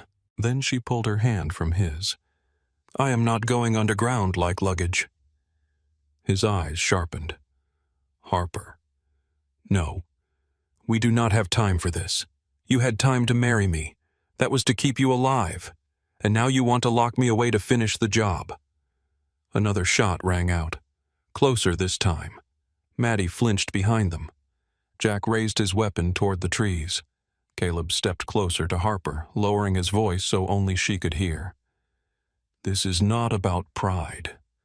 No. It is about choice." His jaw worked once. Rain slid down his cheek over the red mark where she had slapped him. "You think I do not know what I took from you tonight? I think you know exactly what you took. That is why you are trying to sound noble about it." The words landed between them with the weight of something true. Caleb looked toward the main house. Lights moved behind the windows. His men were taking positions. The old mansion, which had looked dead when Harper first arrived, now breathed like a hunted animal. He looked back at her. "Fine." Harper blinked. "Fine. You want to participate in your own survival. Then stay close, listen fast, and do not mistake courage for noise." He took a small black pistol from inside his jacket. Harper looked at it, then at him. "No. It is not a symbol. It is a tool. I do not know how to use that. Then Jack stays with you.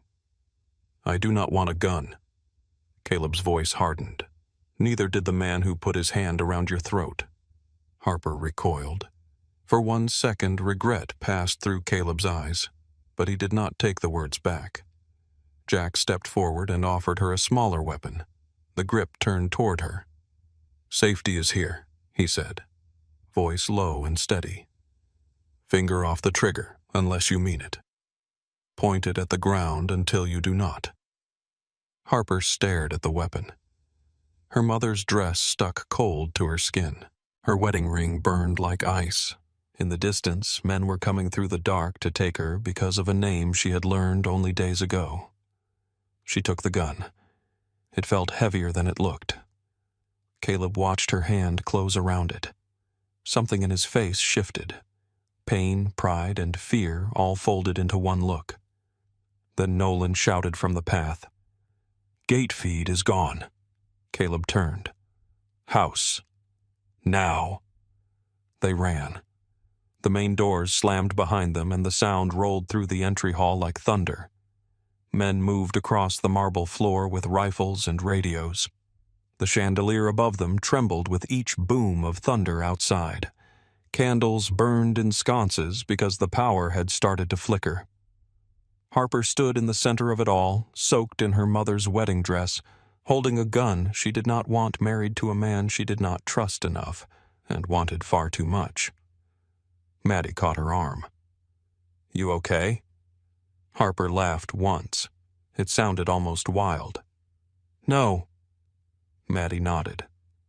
"Good. Me neither." That helped more than comfort would have. Caleb crossed to Nolan's monitor station in the library. Harper followed the wet hem of the dress whispering over the floor behind her. The screens showed the property from different angles. Front gate. Empty now, one side hanging open. West tree line. Static. Dock. Dark water rain, a boat rocking against the stone. South drive. Nothing but fog. Guest cottage. Its porch light flickered. Harper stepped closer to the screen. The cottage feed still works. Nolan nodded. For now. Can they get in from the water? Caleb looked at her. She pointed to the dock screen. That boat was not there earlier. The man who attacked me came from the dock. You said the Rourkes move through ports. If they came by road and water, they are not just attacking. They are cutting exits. Jack glanced at Caleb. Caleb held Harper's gaze. You see that fast, I listen to patterns. Looking is not much different. Nolan typed quickly. She is right. Motion near the cove. Caleb moved to the table and spread out an old property map. Jack, take Maddie to the interior stairwell. Nolan, seal the east passage. Harper comes with me. Jack stiffened. Boss. Caleb did not look at him. She knows the property better than half my men right now. Harper did not correct him, though it was not true. He was giving her a place in the room. That mattered too. The first explosion hit before anyone could move. The windows shook. Dust fell from the ceiling. Maddie screamed. Nolan cursed as 2 screens went black. Caleb crossed the room in 3 strides and caught Harper by the shoulders before the shock could drive her backward. She gripped his forearms. For 1 second, the world became only heat and rain, and his eyes inches from hers. You are with me, he said. I am with myself, she answered. His mouth almost curved. Even better. They moved through the house. Caleb led them past the dining room, through a narrow servant hall, and into the old kitchen. Jack brought Maddie behind them. Nolan stayed at the monitors with 2 armed men. The kitchen smelled of smoke already. Not from inside. From outside, carried through cracks in the stone. Harper held the gun down the way Jack showed her. Her hands shook, but not enough to drop it. Maddie whispered, I should have stayed home and watched reality television. Harper glanced at her. You would have hated the editing. Maddie made a small, breathless sound that might have been a laugh. Then gunfire opened from the front of the house. Not 1 shot. Many. The sound crashed through the halls, sharp and brutal, turning the mansion into a drum. Caleb shoved Harper and Maddie behind the pantry wall just as bullets shattered a kitchen window. Glass burst inward across the floor. Jack fired back twice through the broken frame. Someone outside shouted. Caleb opened the hidden pantry door. Tunnel. Harper looked at him. You are sending us down. I am getting you away from the windows. That is not the same thing. No, it is not. He grabbed a flashlight and handed it to Maddie.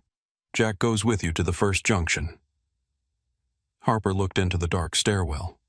The cold air rising from below smelled like stone and old secrets.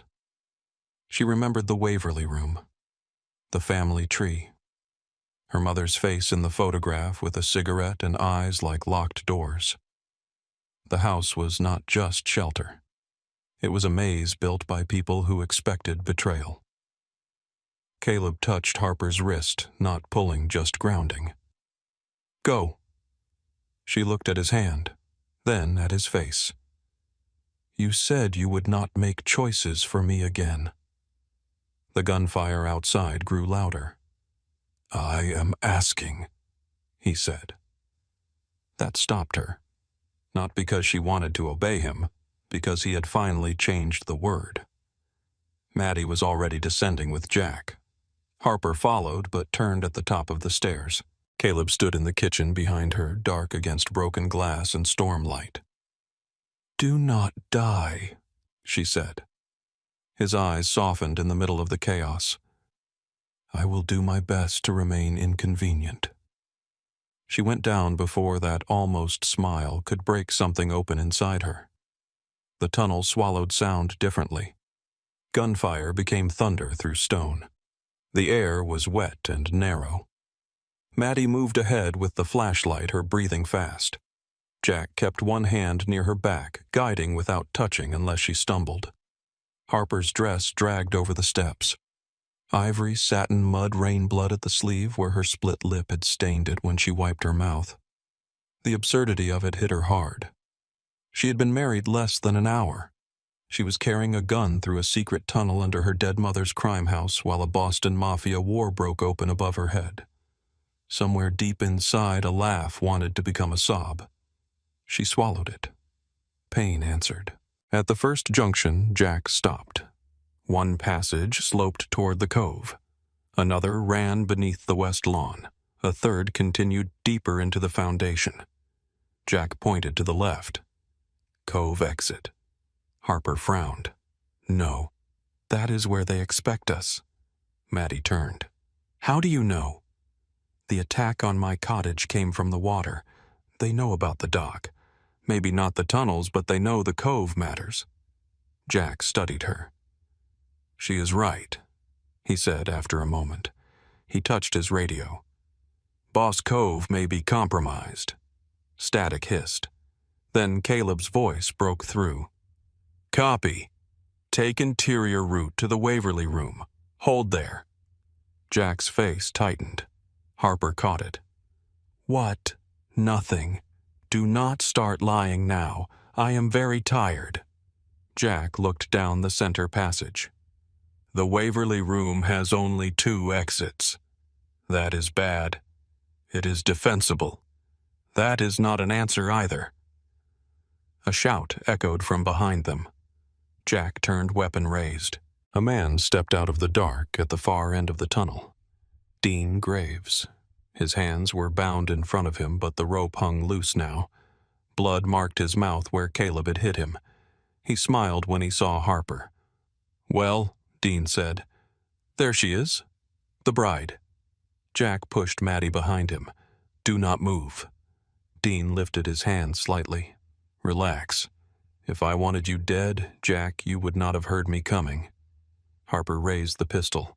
Her arms did not feel steady, but her eyes did. Dean looked amused. "Careful. That thing has a kick. So do I." His smile thinned. Jack's voice was ice. "How did you get loose?" Dean tilted his head. "Family house. Family tricks." Then, from behind Dean, another man emerged. Then another. Rourke men. Jack fired first. The tunnel erupted. The sound was deafening in the tight stone corridor. Maddie screamed and dropped low. Harper grabbed her arm and pulled her toward the center passage as Jack fired again and again. "Move!" he shouted. They ran. Bullets struck stone behind them. Chips flew against Harper's back. Her dress caught under her boot and tore at the side.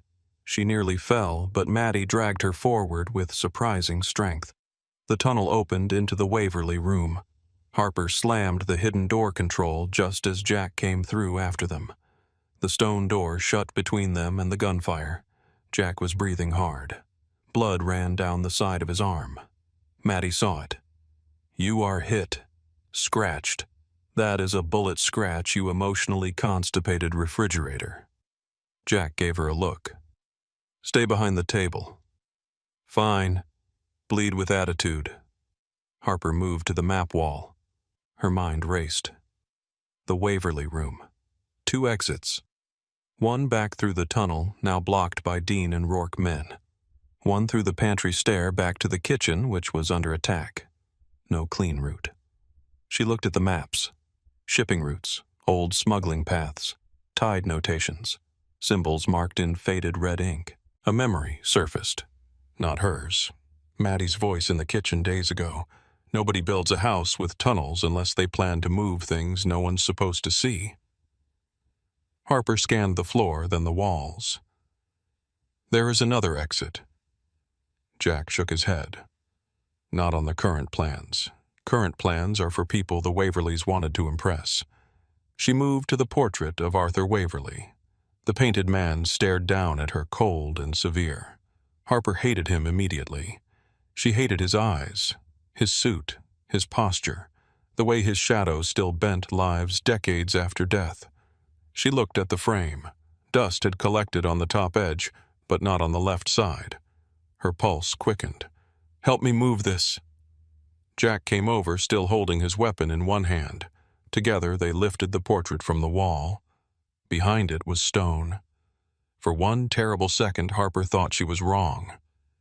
Then Maddie said, "Wait." She pressed her hand against a small carved flower in the stone near the edge. A click sounded. A narrow panel opened. Beyond it was a passage barely wide enough for one person. Harper stared at Maddie. Maddie stared back. "My grandmother had a necklace with that flower." Jack touched his radio. "Boss. We found an unknown exit behind Arthur's portrait." Static answered.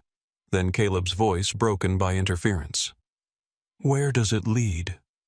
Harper looked at the map symbols again.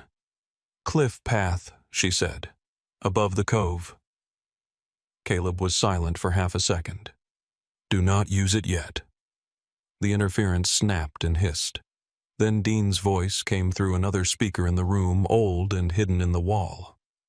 "That is the thing about Waverly House, cousin. It tells secrets to whoever listens longest." Harper turned. Dean's voice echoed softly from the walls. Caleb kept thinking like a soldier. Rourke kept thinking like a thief.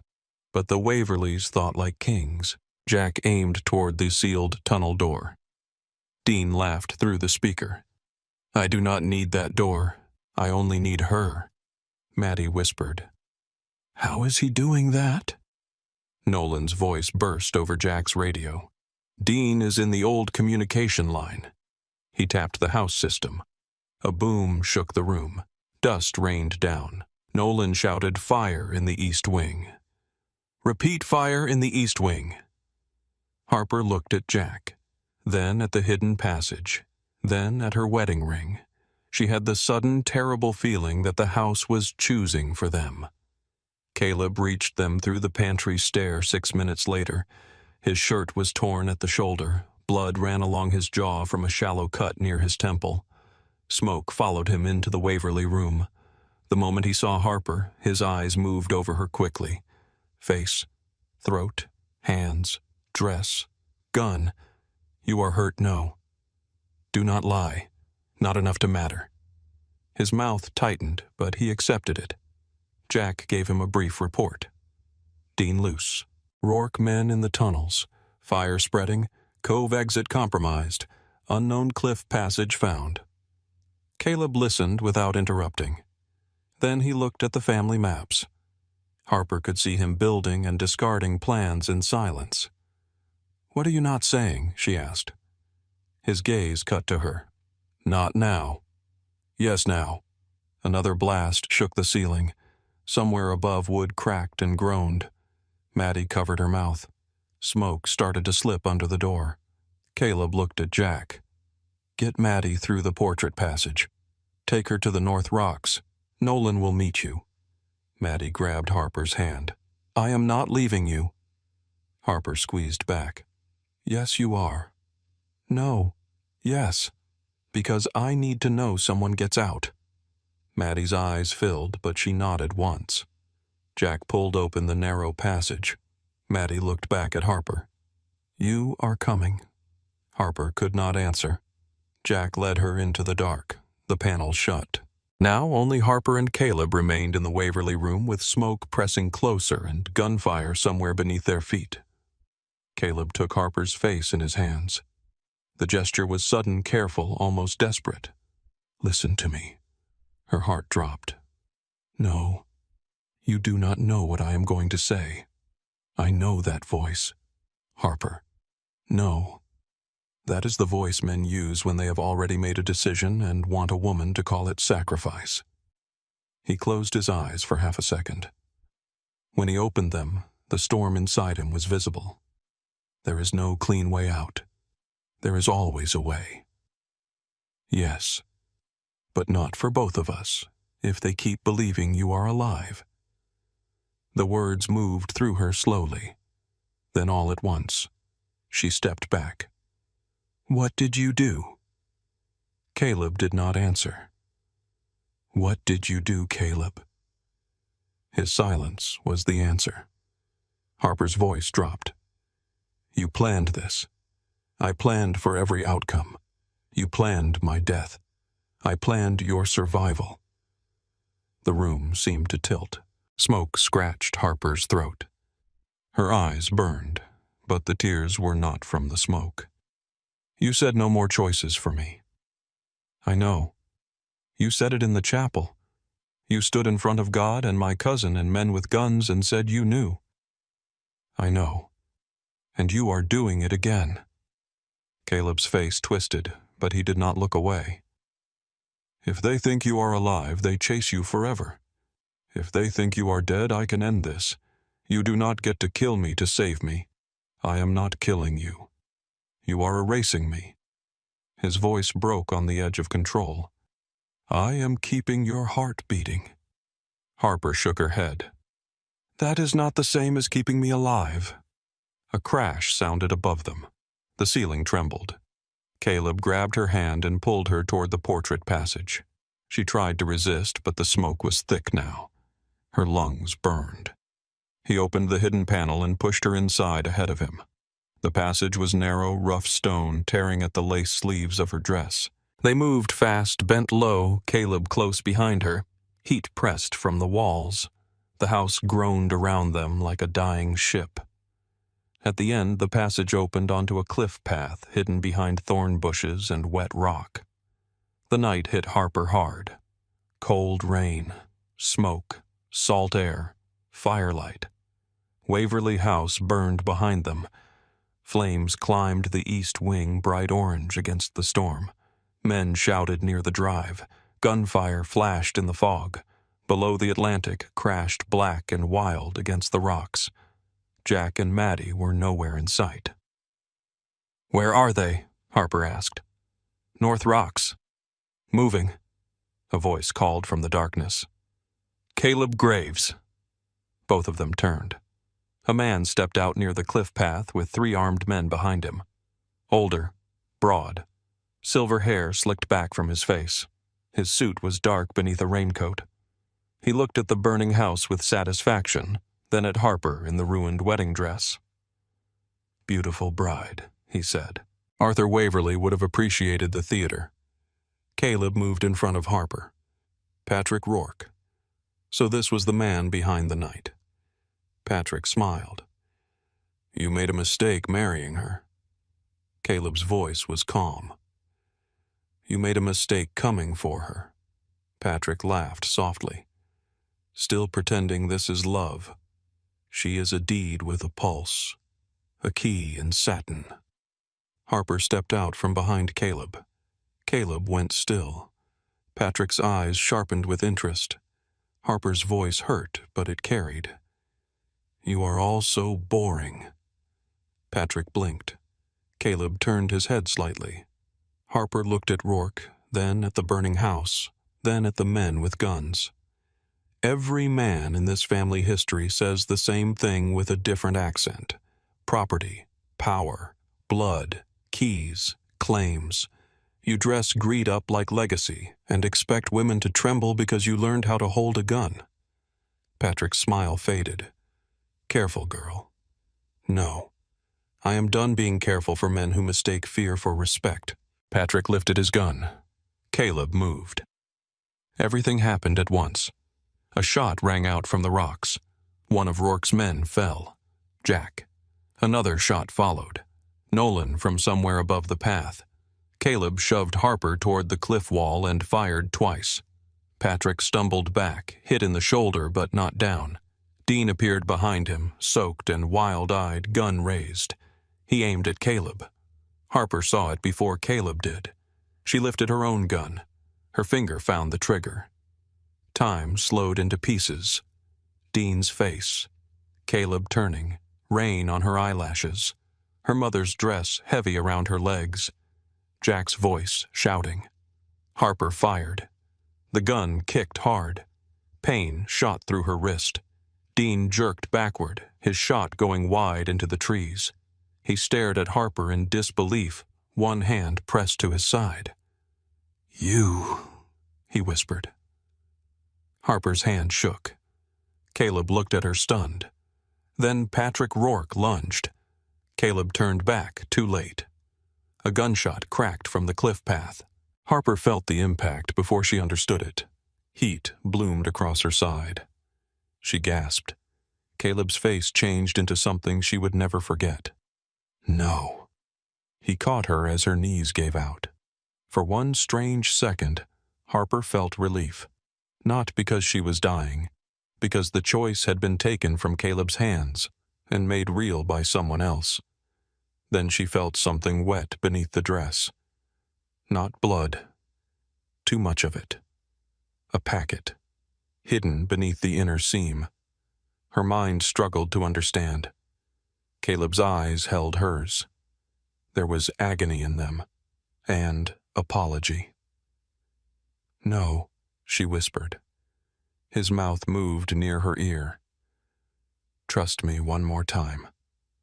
She hated him. She loved him. She did not know which feeling reached her face first. Caleb lifted his gun and fired toward Patrick. Jack fired from above. Rourke men scattered. Then Caleb turned with Harper in his arms and ran toward the cliff edge. The ocean roared below. Harper gripped his shirt. "Caleb, do not." His face was soaked with rain and smoke and something that looked like tears but could have been anything in the storm. "I am sorry." Then he jumped. Cold swallowed her whole. The Atlantic hit like stone. The breath tore from her chest. The dress exploded around her in pale fabric, dragging her down. Salt burned her eyes. Dark water closed over the burning house, the gunfire Caleb's arms. For one suspended moment, Harper was back in the nightmare from the beginning. White fabric, black sea, no sky, no sound except the deep, monstrous pulse of water. Hands found her waist. Caleb. He pulled her through the dark, strong, and frantic now, no elegance left. Harper kicked because she refused to be carried like a corpse. Together they broke the surface behind a wall of rocks hidden from the cliff path. She coughed so hard her throat felt torn open.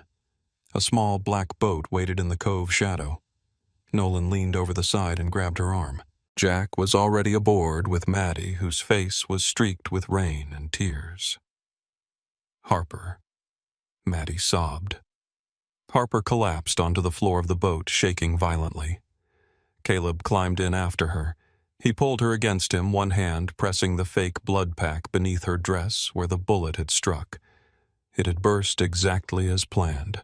Exactly as planned. The thought turned her stomach. Behind them, Waverly House burned against the cliff. From above came shouts. Someone screamed that the bride was down. Someone else shouted that she went over the cliff. Patrick Rourke's voice rose above the storm, furious and distant. The engine started.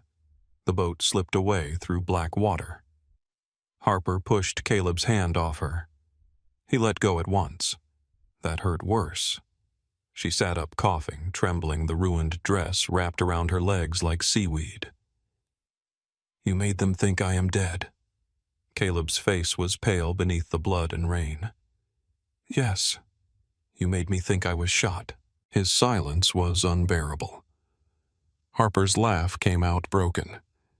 "You put it in the dress. I needed your reaction to be real." "My reaction." He flinched. "Good. My terror, you mean?" Maddie whispered. "Harper." Harper did not look away from Caleb. "You used my fear." Caleb's voice was rough. "I used the only plan that gave you a life after tonight. A life where I do not exist. A life where you breathe." She looked at him. This man who had married her in a chapel kissed her like a question, then drowned her like an answer. "You keep taking pieces of me and calling it protection." Caleb looked as if she had cut him open and left him conscious. "I know. No defense, no argument, only that." The boat reached a private dock hidden beneath an old cannery 2 miles down the coast. A black SUV waited. So did a second car. Men Harper did not know stood under the rain with rifles and open doors. Everything was ready. Of course it was. Caleb had prepared her disappearance before she had known there was a plan. Jack helped Maddie out first. Nolan carried equipment. Harper stood on shaking legs, refusing Caleb's hand when he offered it. She climbed from the boat alone. A helicopter waited beyond the cannery on a flat stretch of gravel, its blades already turning slow in the rain. Harper stopped. The sound filled her chest. Caleb came up behind her but did not touch her. "We're Portland tonight, then West." West. A new name for a while, new documents, money, a clinic contact when you were ready. She turned slowly. "You arranged my future too. I arranged options, without asking." His face tightened. "Yes." Maddie stood near the SUV, crying silently now. Jack kept one hand near her shoulder, not touching unless invited.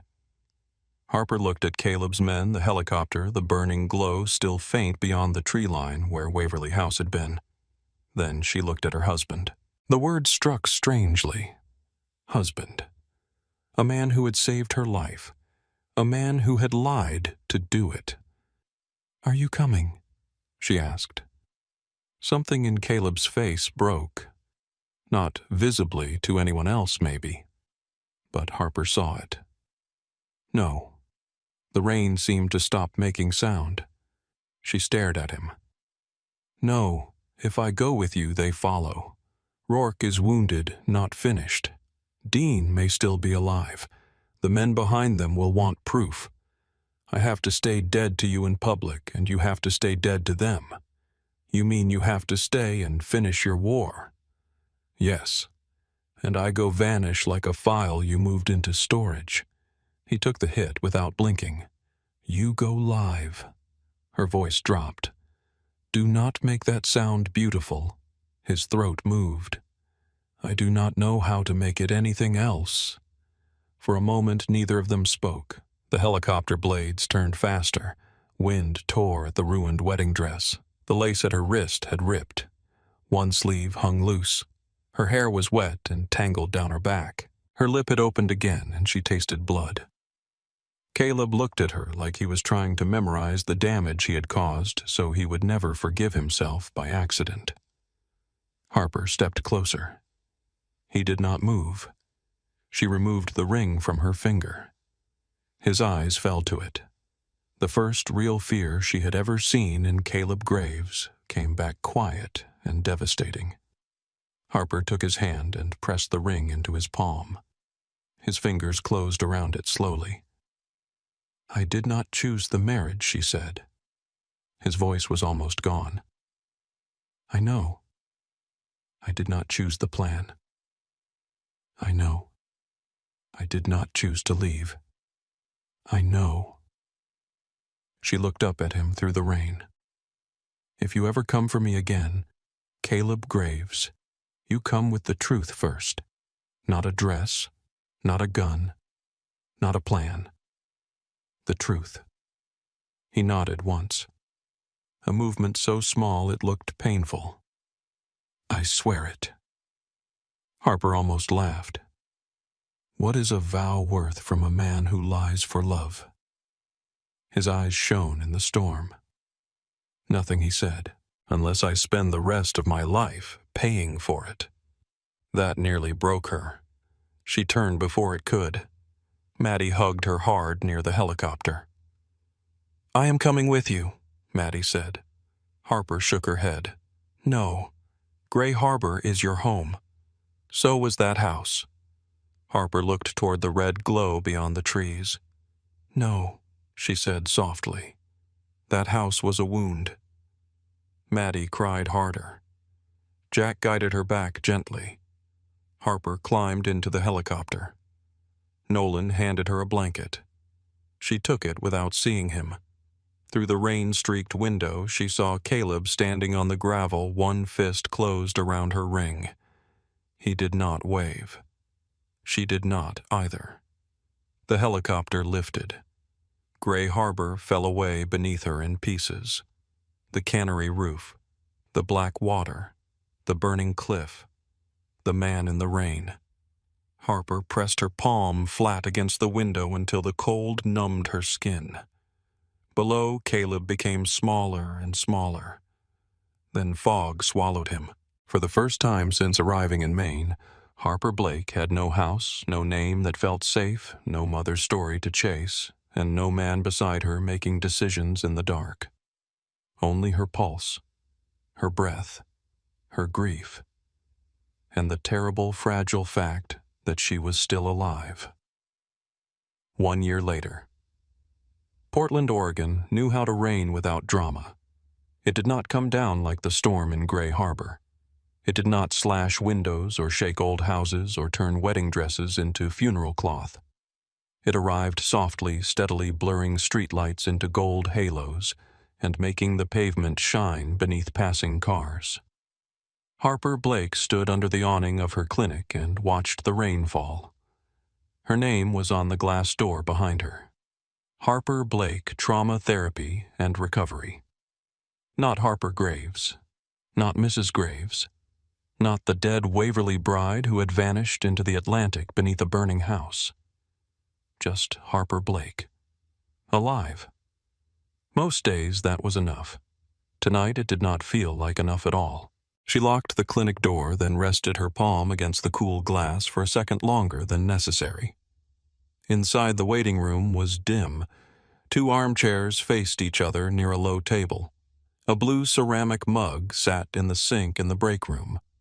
A box of tissues had been left open after her last client. A woman who had spent 40 minutes describing a marriage that looked perfect from the sidewalk and felt like prison behind closed doors. Harper had listened. She had asked questions. She had held silence carefully. And when the woman whispered, "I do not know if being safe is the same as being free," Harper had felt the words move straight through her. She pulled her hand from the glass and stepped into the rain. Portland smelled like wet asphalt coffee and pine. A streetcar hummed somewhere beyond the intersection. People passed with hoods up and shoulders curved inward, each carrying their own private weather. Harper walked home instead of calling a car. She did that often now. Walking gave her body a way to speak when her mind had grown tired of translating. After Gray Harbor, she had spent months learning how to inhabit her own skin again. At first, every dark doorway became a throat-closing hand. Every boat engine made her chest tighten. Every man who stood too close became a calculation. Exit, distance, voice, weapon, breathe. Her own training had come back to her in fragments. Name 5 things you can see. Rain on the curb, red brake lights, a woman carrying lilies, steam rising from a food cart, her own reflection in a dark shop window. Name 4 things you can feel. The strap of her bag on her shoulder, damp hair against her cheek, the cool weight of a chain beneath her blouse, the scar near her ribs where there had never been a real bullet, only the memory of one. She stopped at a crosswalk. Her fingers moved to the chain without permission. Caleb's ring rested beneath the fabric hidden against her skin. She had told herself she kept it because it was evidence, because it was part of the story, because throwing it away would make him too important. All 3 explanations were lies, with decent posture. The light changed. Harper crossed. Her apartment was on the 3rd floor of an old brick building above a closed bookstore. It had large windows, uneven floors, and one radiator that clanged like it was haunted by an angry plumber. She loved it for its imperfections. No hidden tunnels, no cliff, no cameras in the trees, no men with guns at the gate. She climbed the stairs and found a package outside her door. No return address. Her pulse changed before she moved. Not faster, quieter. Her body had learned a new kind of fear in Gray Harbor, the kind that did not scream, the kind that listened. She set her bag down, slowly reached inside and closed her fingers around the small can of pepper spray she carried now out of habit. Then she crouched and studied the package. Brown paper. Twine. Her name written in black ink. Harper Blake. Not the other name. The handwriting was not Caleb's. She picked it up, unlocked her door, and stepped inside. She shut the door behind her, locked it, then stood still and listened to the apartment. Nothing. Rain against glass, radiator ticking, refrigerator humming. She placed the package on the kitchen table and opened it with scissors. Inside was an old photograph sealed in plastic. Waverly House. Not as it had been when she arrived. Not broken. Not burning. This photograph was older. The house stood proud above the Atlantic windows. Bright grass trimmed the stone dock hole beneath a pale summer sky. On the back, written in faded blue ink, were 4 words. Before we ran. Harper sat down slowly. There was a note beneath the photograph. Maddie's handwriting. Found this in my grandmother's things. Thought you should have it. Call me when you are ready. Also, before you panic, I did not give your address to anyone scary. Only the postal service, which is worse. Harper let out a breath that almost became a laugh. She picked up her phone and called. Maddie answered on the second ring. You opened it, Maddie said. You are lucky I did not have it detonated in a parking lot. That sounds expensive and dramatic. You have been spending too much time with mafia husbands. I have not spent time with him in a year. The silence after that was small but not empty. Maddie's voice softened. I know. Harper looked at the old photograph. Where did you find it? In a cedar box at my grandmother's house. There were letters, too. Most are water damaged, but some mention your mother. Lillian wrote more than we thought. Harper closed her eyes. Her mother's silence had been a locked room. Even dead Lillian kept leaving keys. What do they say? Some are about leaving. Some are about being afraid Arthur would find her. Some are about you before you were born. Harper's throat tightened. Not from old bruises now, from something more dangerous. Hope. She wrote about me. Yes. Maddie paused. And she wrote about wanting you to be free of all of it. Harper looked toward the window. Rain blurred the city into gray light. She left me the house. I know. That is not freedom. No, Maddie said. Maybe it was the only apology she knew how to make. Harper said nothing. Maddie let her have the silence. Then quieter. There is something else. Harper opened her eyes. What the Rourke cases are moving. Federal. State. Everything. The ledgers from the Waverly room did what Caleb said they would. Harper's hand tightened around the phone. She had not said his name aloud in weeks. Hearing it still changed the temperature of the room. Is he alive? Maddie exhaled. Yes. The relief came first, then anger at the relief. Good, Harper said too evenly. Dean is dead. Harper looked down at the photograph, but she saw a tunnel instead. Dean's smile in the dark, his gun lifting, her own finger on the trigger. How prison transport. Officially medical complication. Unofficially men like Dean do not run out of enemies. Harper absorbed that. And Patrick Rourke arrested 3 months ago. He is talking now because cowards always do when the room gets small enough. Harper stood and walked to the window. Below, headlights moved through rain. So it is over. Maddie was quiet.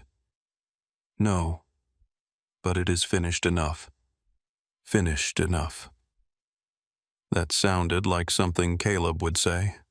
A wound did not vanish because the bleeding stopped. A war did not end because the shooting did. Some things kept echoing in the body long after the room went quiet. "Has he asked about me?" Harper said. She hated herself the second the words left her. Maddie did not tease her. That was how Harper knew the answer mattered. Yes. Harper pressed her fingers to the glass. How often? Enough that Jack stopped pretending not to be annoyed by it. A laugh almost escaped her. It hurt. Why has he not called? Because you told him truth first. Harper closed her eyes. And he thinks silence is truth. No, Maddie said. I think he thinks staying away is the only honest thing he has done. Harper stayed at the window after the call ended. The photograph lay on the table behind her, the house caught in a past that looked cleaner than it had been. She thought of her mother standing on those cliffs, a girl with Waverly blood and escape in her mouth. She thought of Caleb in the rain fist closed around a wedding ring letting her leave because it was the first choice he had not stolen from her. She touched the chain beneath her blouse, then she dropped her hand. 3 nights later, Harper left the clinic late. Her last session had run over. A veteran with shaking hands had finally said the name of the friend he could not save. After he left, Harper sat alone in the therapy room for 10 minutes, not writing notes, not moving, just letting the quiet settle without rushing to fill it. When she stepped outside, the rain had stopped. The city shone under streetlights. A black car waited across the street. Harper stopped. Her body recognized danger first. Then her heart recognized him. Caleb Graves stood beside the car, with both hands visible at his sides. No driver stepping out. No men positioned at corners. No command hidden in the way he looked at her. He wore a dark overcoat. His hair was shorter. There was a faint scar near his temple that had not been there before. He looked leaner than she remembered, as if the year had taken its payment in sleep and softness. But his eyes were the same, storm gray, fixed on her like the world had narrowed to the space between them. Harper did not cross at first. Neither did he. Traffic moved between them. A bus passed, blocking him from view. For one brief second, she wondered if he would be gone when it cleared. He was still there, waiting. That was new. Harper stepped off the curb. She crossed slowly, her coat open to the cool night air, her keys threaded between her fingers out of habit. Caleb saw that. His eyes flicked to her hand, then back to her face. Something like pain moved through him. He did not comment. She stopped a few feet away. "You are late," she said. His voice was rougher than memory. "I know. A year late, I know that too." She looked him over because she could not help it. "You look tired." "I am. That is honest. I am trying to lead with it." The corner of her mouth almost moved. Almost. Caleb reached into his coat slowly, then stopped when her body tensed. He noticed. He always noticed. "I have papers," he said. Harper's chest tightened. "What kind divorce?" The word landed without sound. He removed an envelope and held it out. Harper stared at it. The envelope was thick, cream-colored rain, spotted at one edge. His hand remained steady, but she knew him well enough now to see the tension in his fingers. She took it. "You signed them." "Yes." "Already, yes. Why?" His eyes did not leave hers. "Because the first time I gave you a choice, it came after I had taken too many away. I wanted this one to be clean." Harper looked down at the envelope. A year ago, she would have called that manipulation. Maybe part of her still did. Caleb had always known how to make sacrifice look like an offering. But this felt different. There was no pressure in his posture. No claim. No expectation dressed as patience. Just a man standing in the cold with the end of his marriage in her hands. She lifted her eyes. "Is it safe for you?" "For both of us." Caleb looked toward the street, then back. Safe is a generous word. Patrick Rourke is in custody. His lieutenants are either dead indicted or running. Dean is gone. The Waverly Ledgers are with federal prosecutors and 3 newspapers I trust enough to fear. The house is no longer useful to anyone as a weapon. And I am still me. That answer hurt because it did not pretend. Harper looked at the car. Are Jack and Nolan nearby? 2 blocks away? She gave him a look. His mouth tightened. I said, nearby. Not watching you. That is supposed to be better. No. It is supposed to be true. The smallest breath of a laugh escaped her. Caleb heard it. His eyes changed, but he did not move toward her. Walk with me, Harper said. He looked surprised. Good. They walked through Portland with the envelope between them like a third person. For a while neither spoke. Their footsteps matched, did not found a rhythm again. Rainwater dripped from awnings. A bar door opened and released music into the street, then closed it away. Somewhere someone laughed loudly enough to make Harper think of Maddie. At the corner, Caleb stopped beside a closed flower shop. The window was full of white roses. Harper noticed him looking at them. Do not, she said. I was not. You were thinking about it. I was thinking flowers are useless in apologies. They are useful after apologies. Not before. He nodded once, accepting the correction like instruction. They reached a small park overlooking the river. The water moved black beneath the bridge lights. Harper stood near the railing and Caleb stayed beside her with space between them. The space mattered. Everything did now. She opened the envelope. The divorce papers were inside, signed where his name belonged. Her name waited blank beside his. Harper read the first page, though the legal language blurred. You really thought I would sign tonight? I thought you deserved to be able to. She looked at him. And if I do, his jaw tightened once, then I disappear from your life after making sure the paperwork is filed properly. Just like that. No. His voice dropped. Not just like that. The honesty moved under her skin. She turned back to the river. Do you know what I hated most? Caleb did not answer too fast. The dress, he asked. No. The staged death. No. His face changed slightly. Harper folded the papers back into the envelope. I hated that part of me understood you. Caleb went very still. She looked at him now. I hated that when you said you were keeping me alive, I knew you meant it. I hated that your fear looked like love. I hated that after everything, after the lies and the plans and the blood, I still looked for you when I woke up in Oregon. His throat moved. Harper. No. I need to say it. He closed his mouth. She stepped closer, not enough to touch. You saved me. You also hurt me. Both are true. One does not erase the other. I know. I am not a thing you guard. I know. I am not safer because I know less. I know that now. Her eyes searched his face.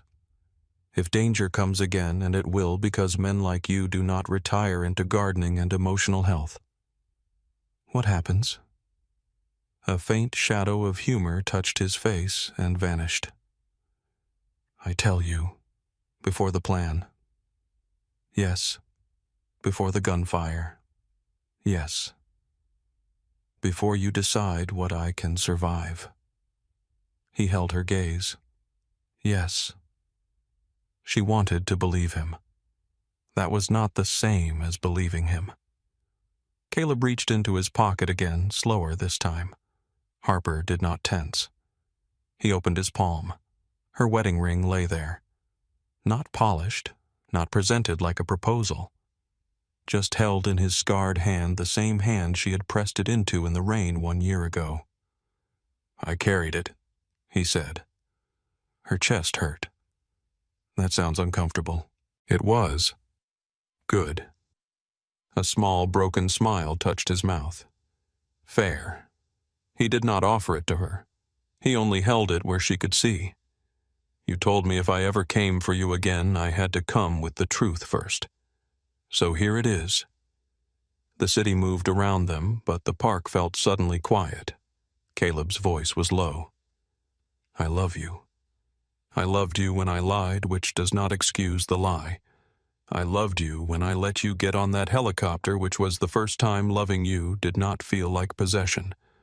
I love you now, standing here with the end of us in your hands.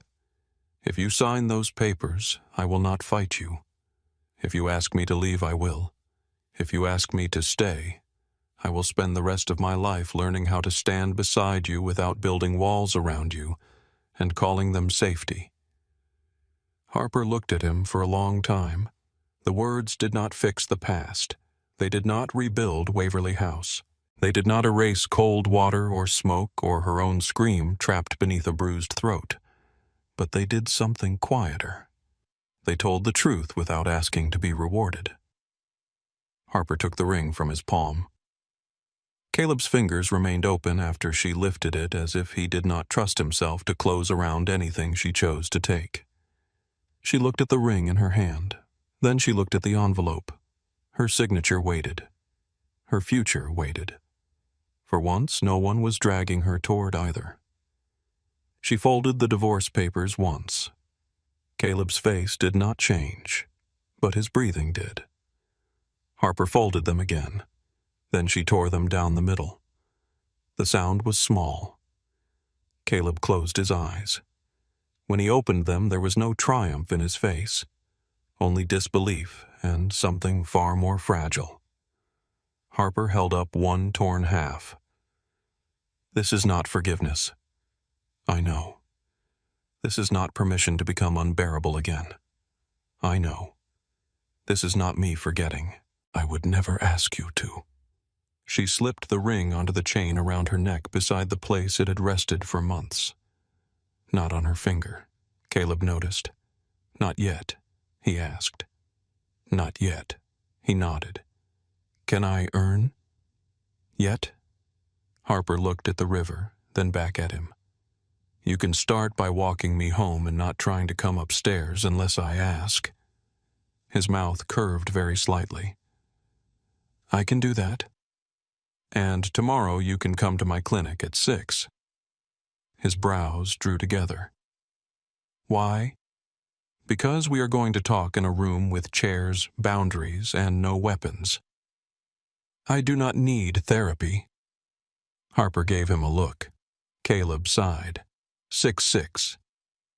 They walked back through the city together. Not touching. Not yet. But closer than before.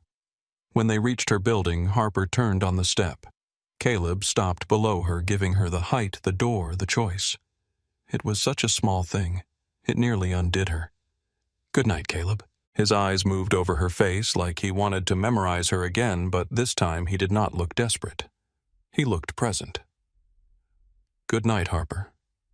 She went upstairs alone. Inside her apartment, she locked the door, leaned back against it, and let herself breathe. Not because she was running, not because she was hiding, because she had chosen the room, the lock, the ending of the night. At the window, she looked down. Caleb stood on the sidewalk beneath the street lamp. For a moment, she thought he might look up. He did not. He got into the black car and left. Harper smiled before she could stop herself. 6 months later, Gray Harbor smelled the same. Salt, pine, diesel, old storms. Harper stood on the cliff where Waverly House had burned and watched workers carry beams across the rebuilt foundation. The mansion was not being restored exactly. It was being remade. Fewer locked rooms, more windows, no cameras facing bedrooms. The East Wing would become a residential recovery center for women leaving violence. The old library would be a group therapy room. The chapel would remain, but without armed men at the door. The tunnels had been sealed except for one emergency passage Harper insisted remain accessible, mapped, and very clearly labeled. Maddie stood beside her in a hard hat, holding 2 coffees. You know Maddie said our ancestors would absolutely hate what you are doing to this place? Harper took one coffee. Good. Below, Jack argued with a contractor about reinforced glass. Nolan adjusted a security panel near the gate. Neither looked like criminals today. They looked like men learning new uses for old instincts. Caleb stood near the cliff path speaking with an architect.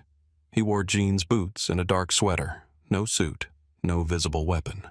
The wind moved through his hair, and for once, Gray Harbor did not seem to bend around him. Harper watched him. Maddie watched Harper watching him.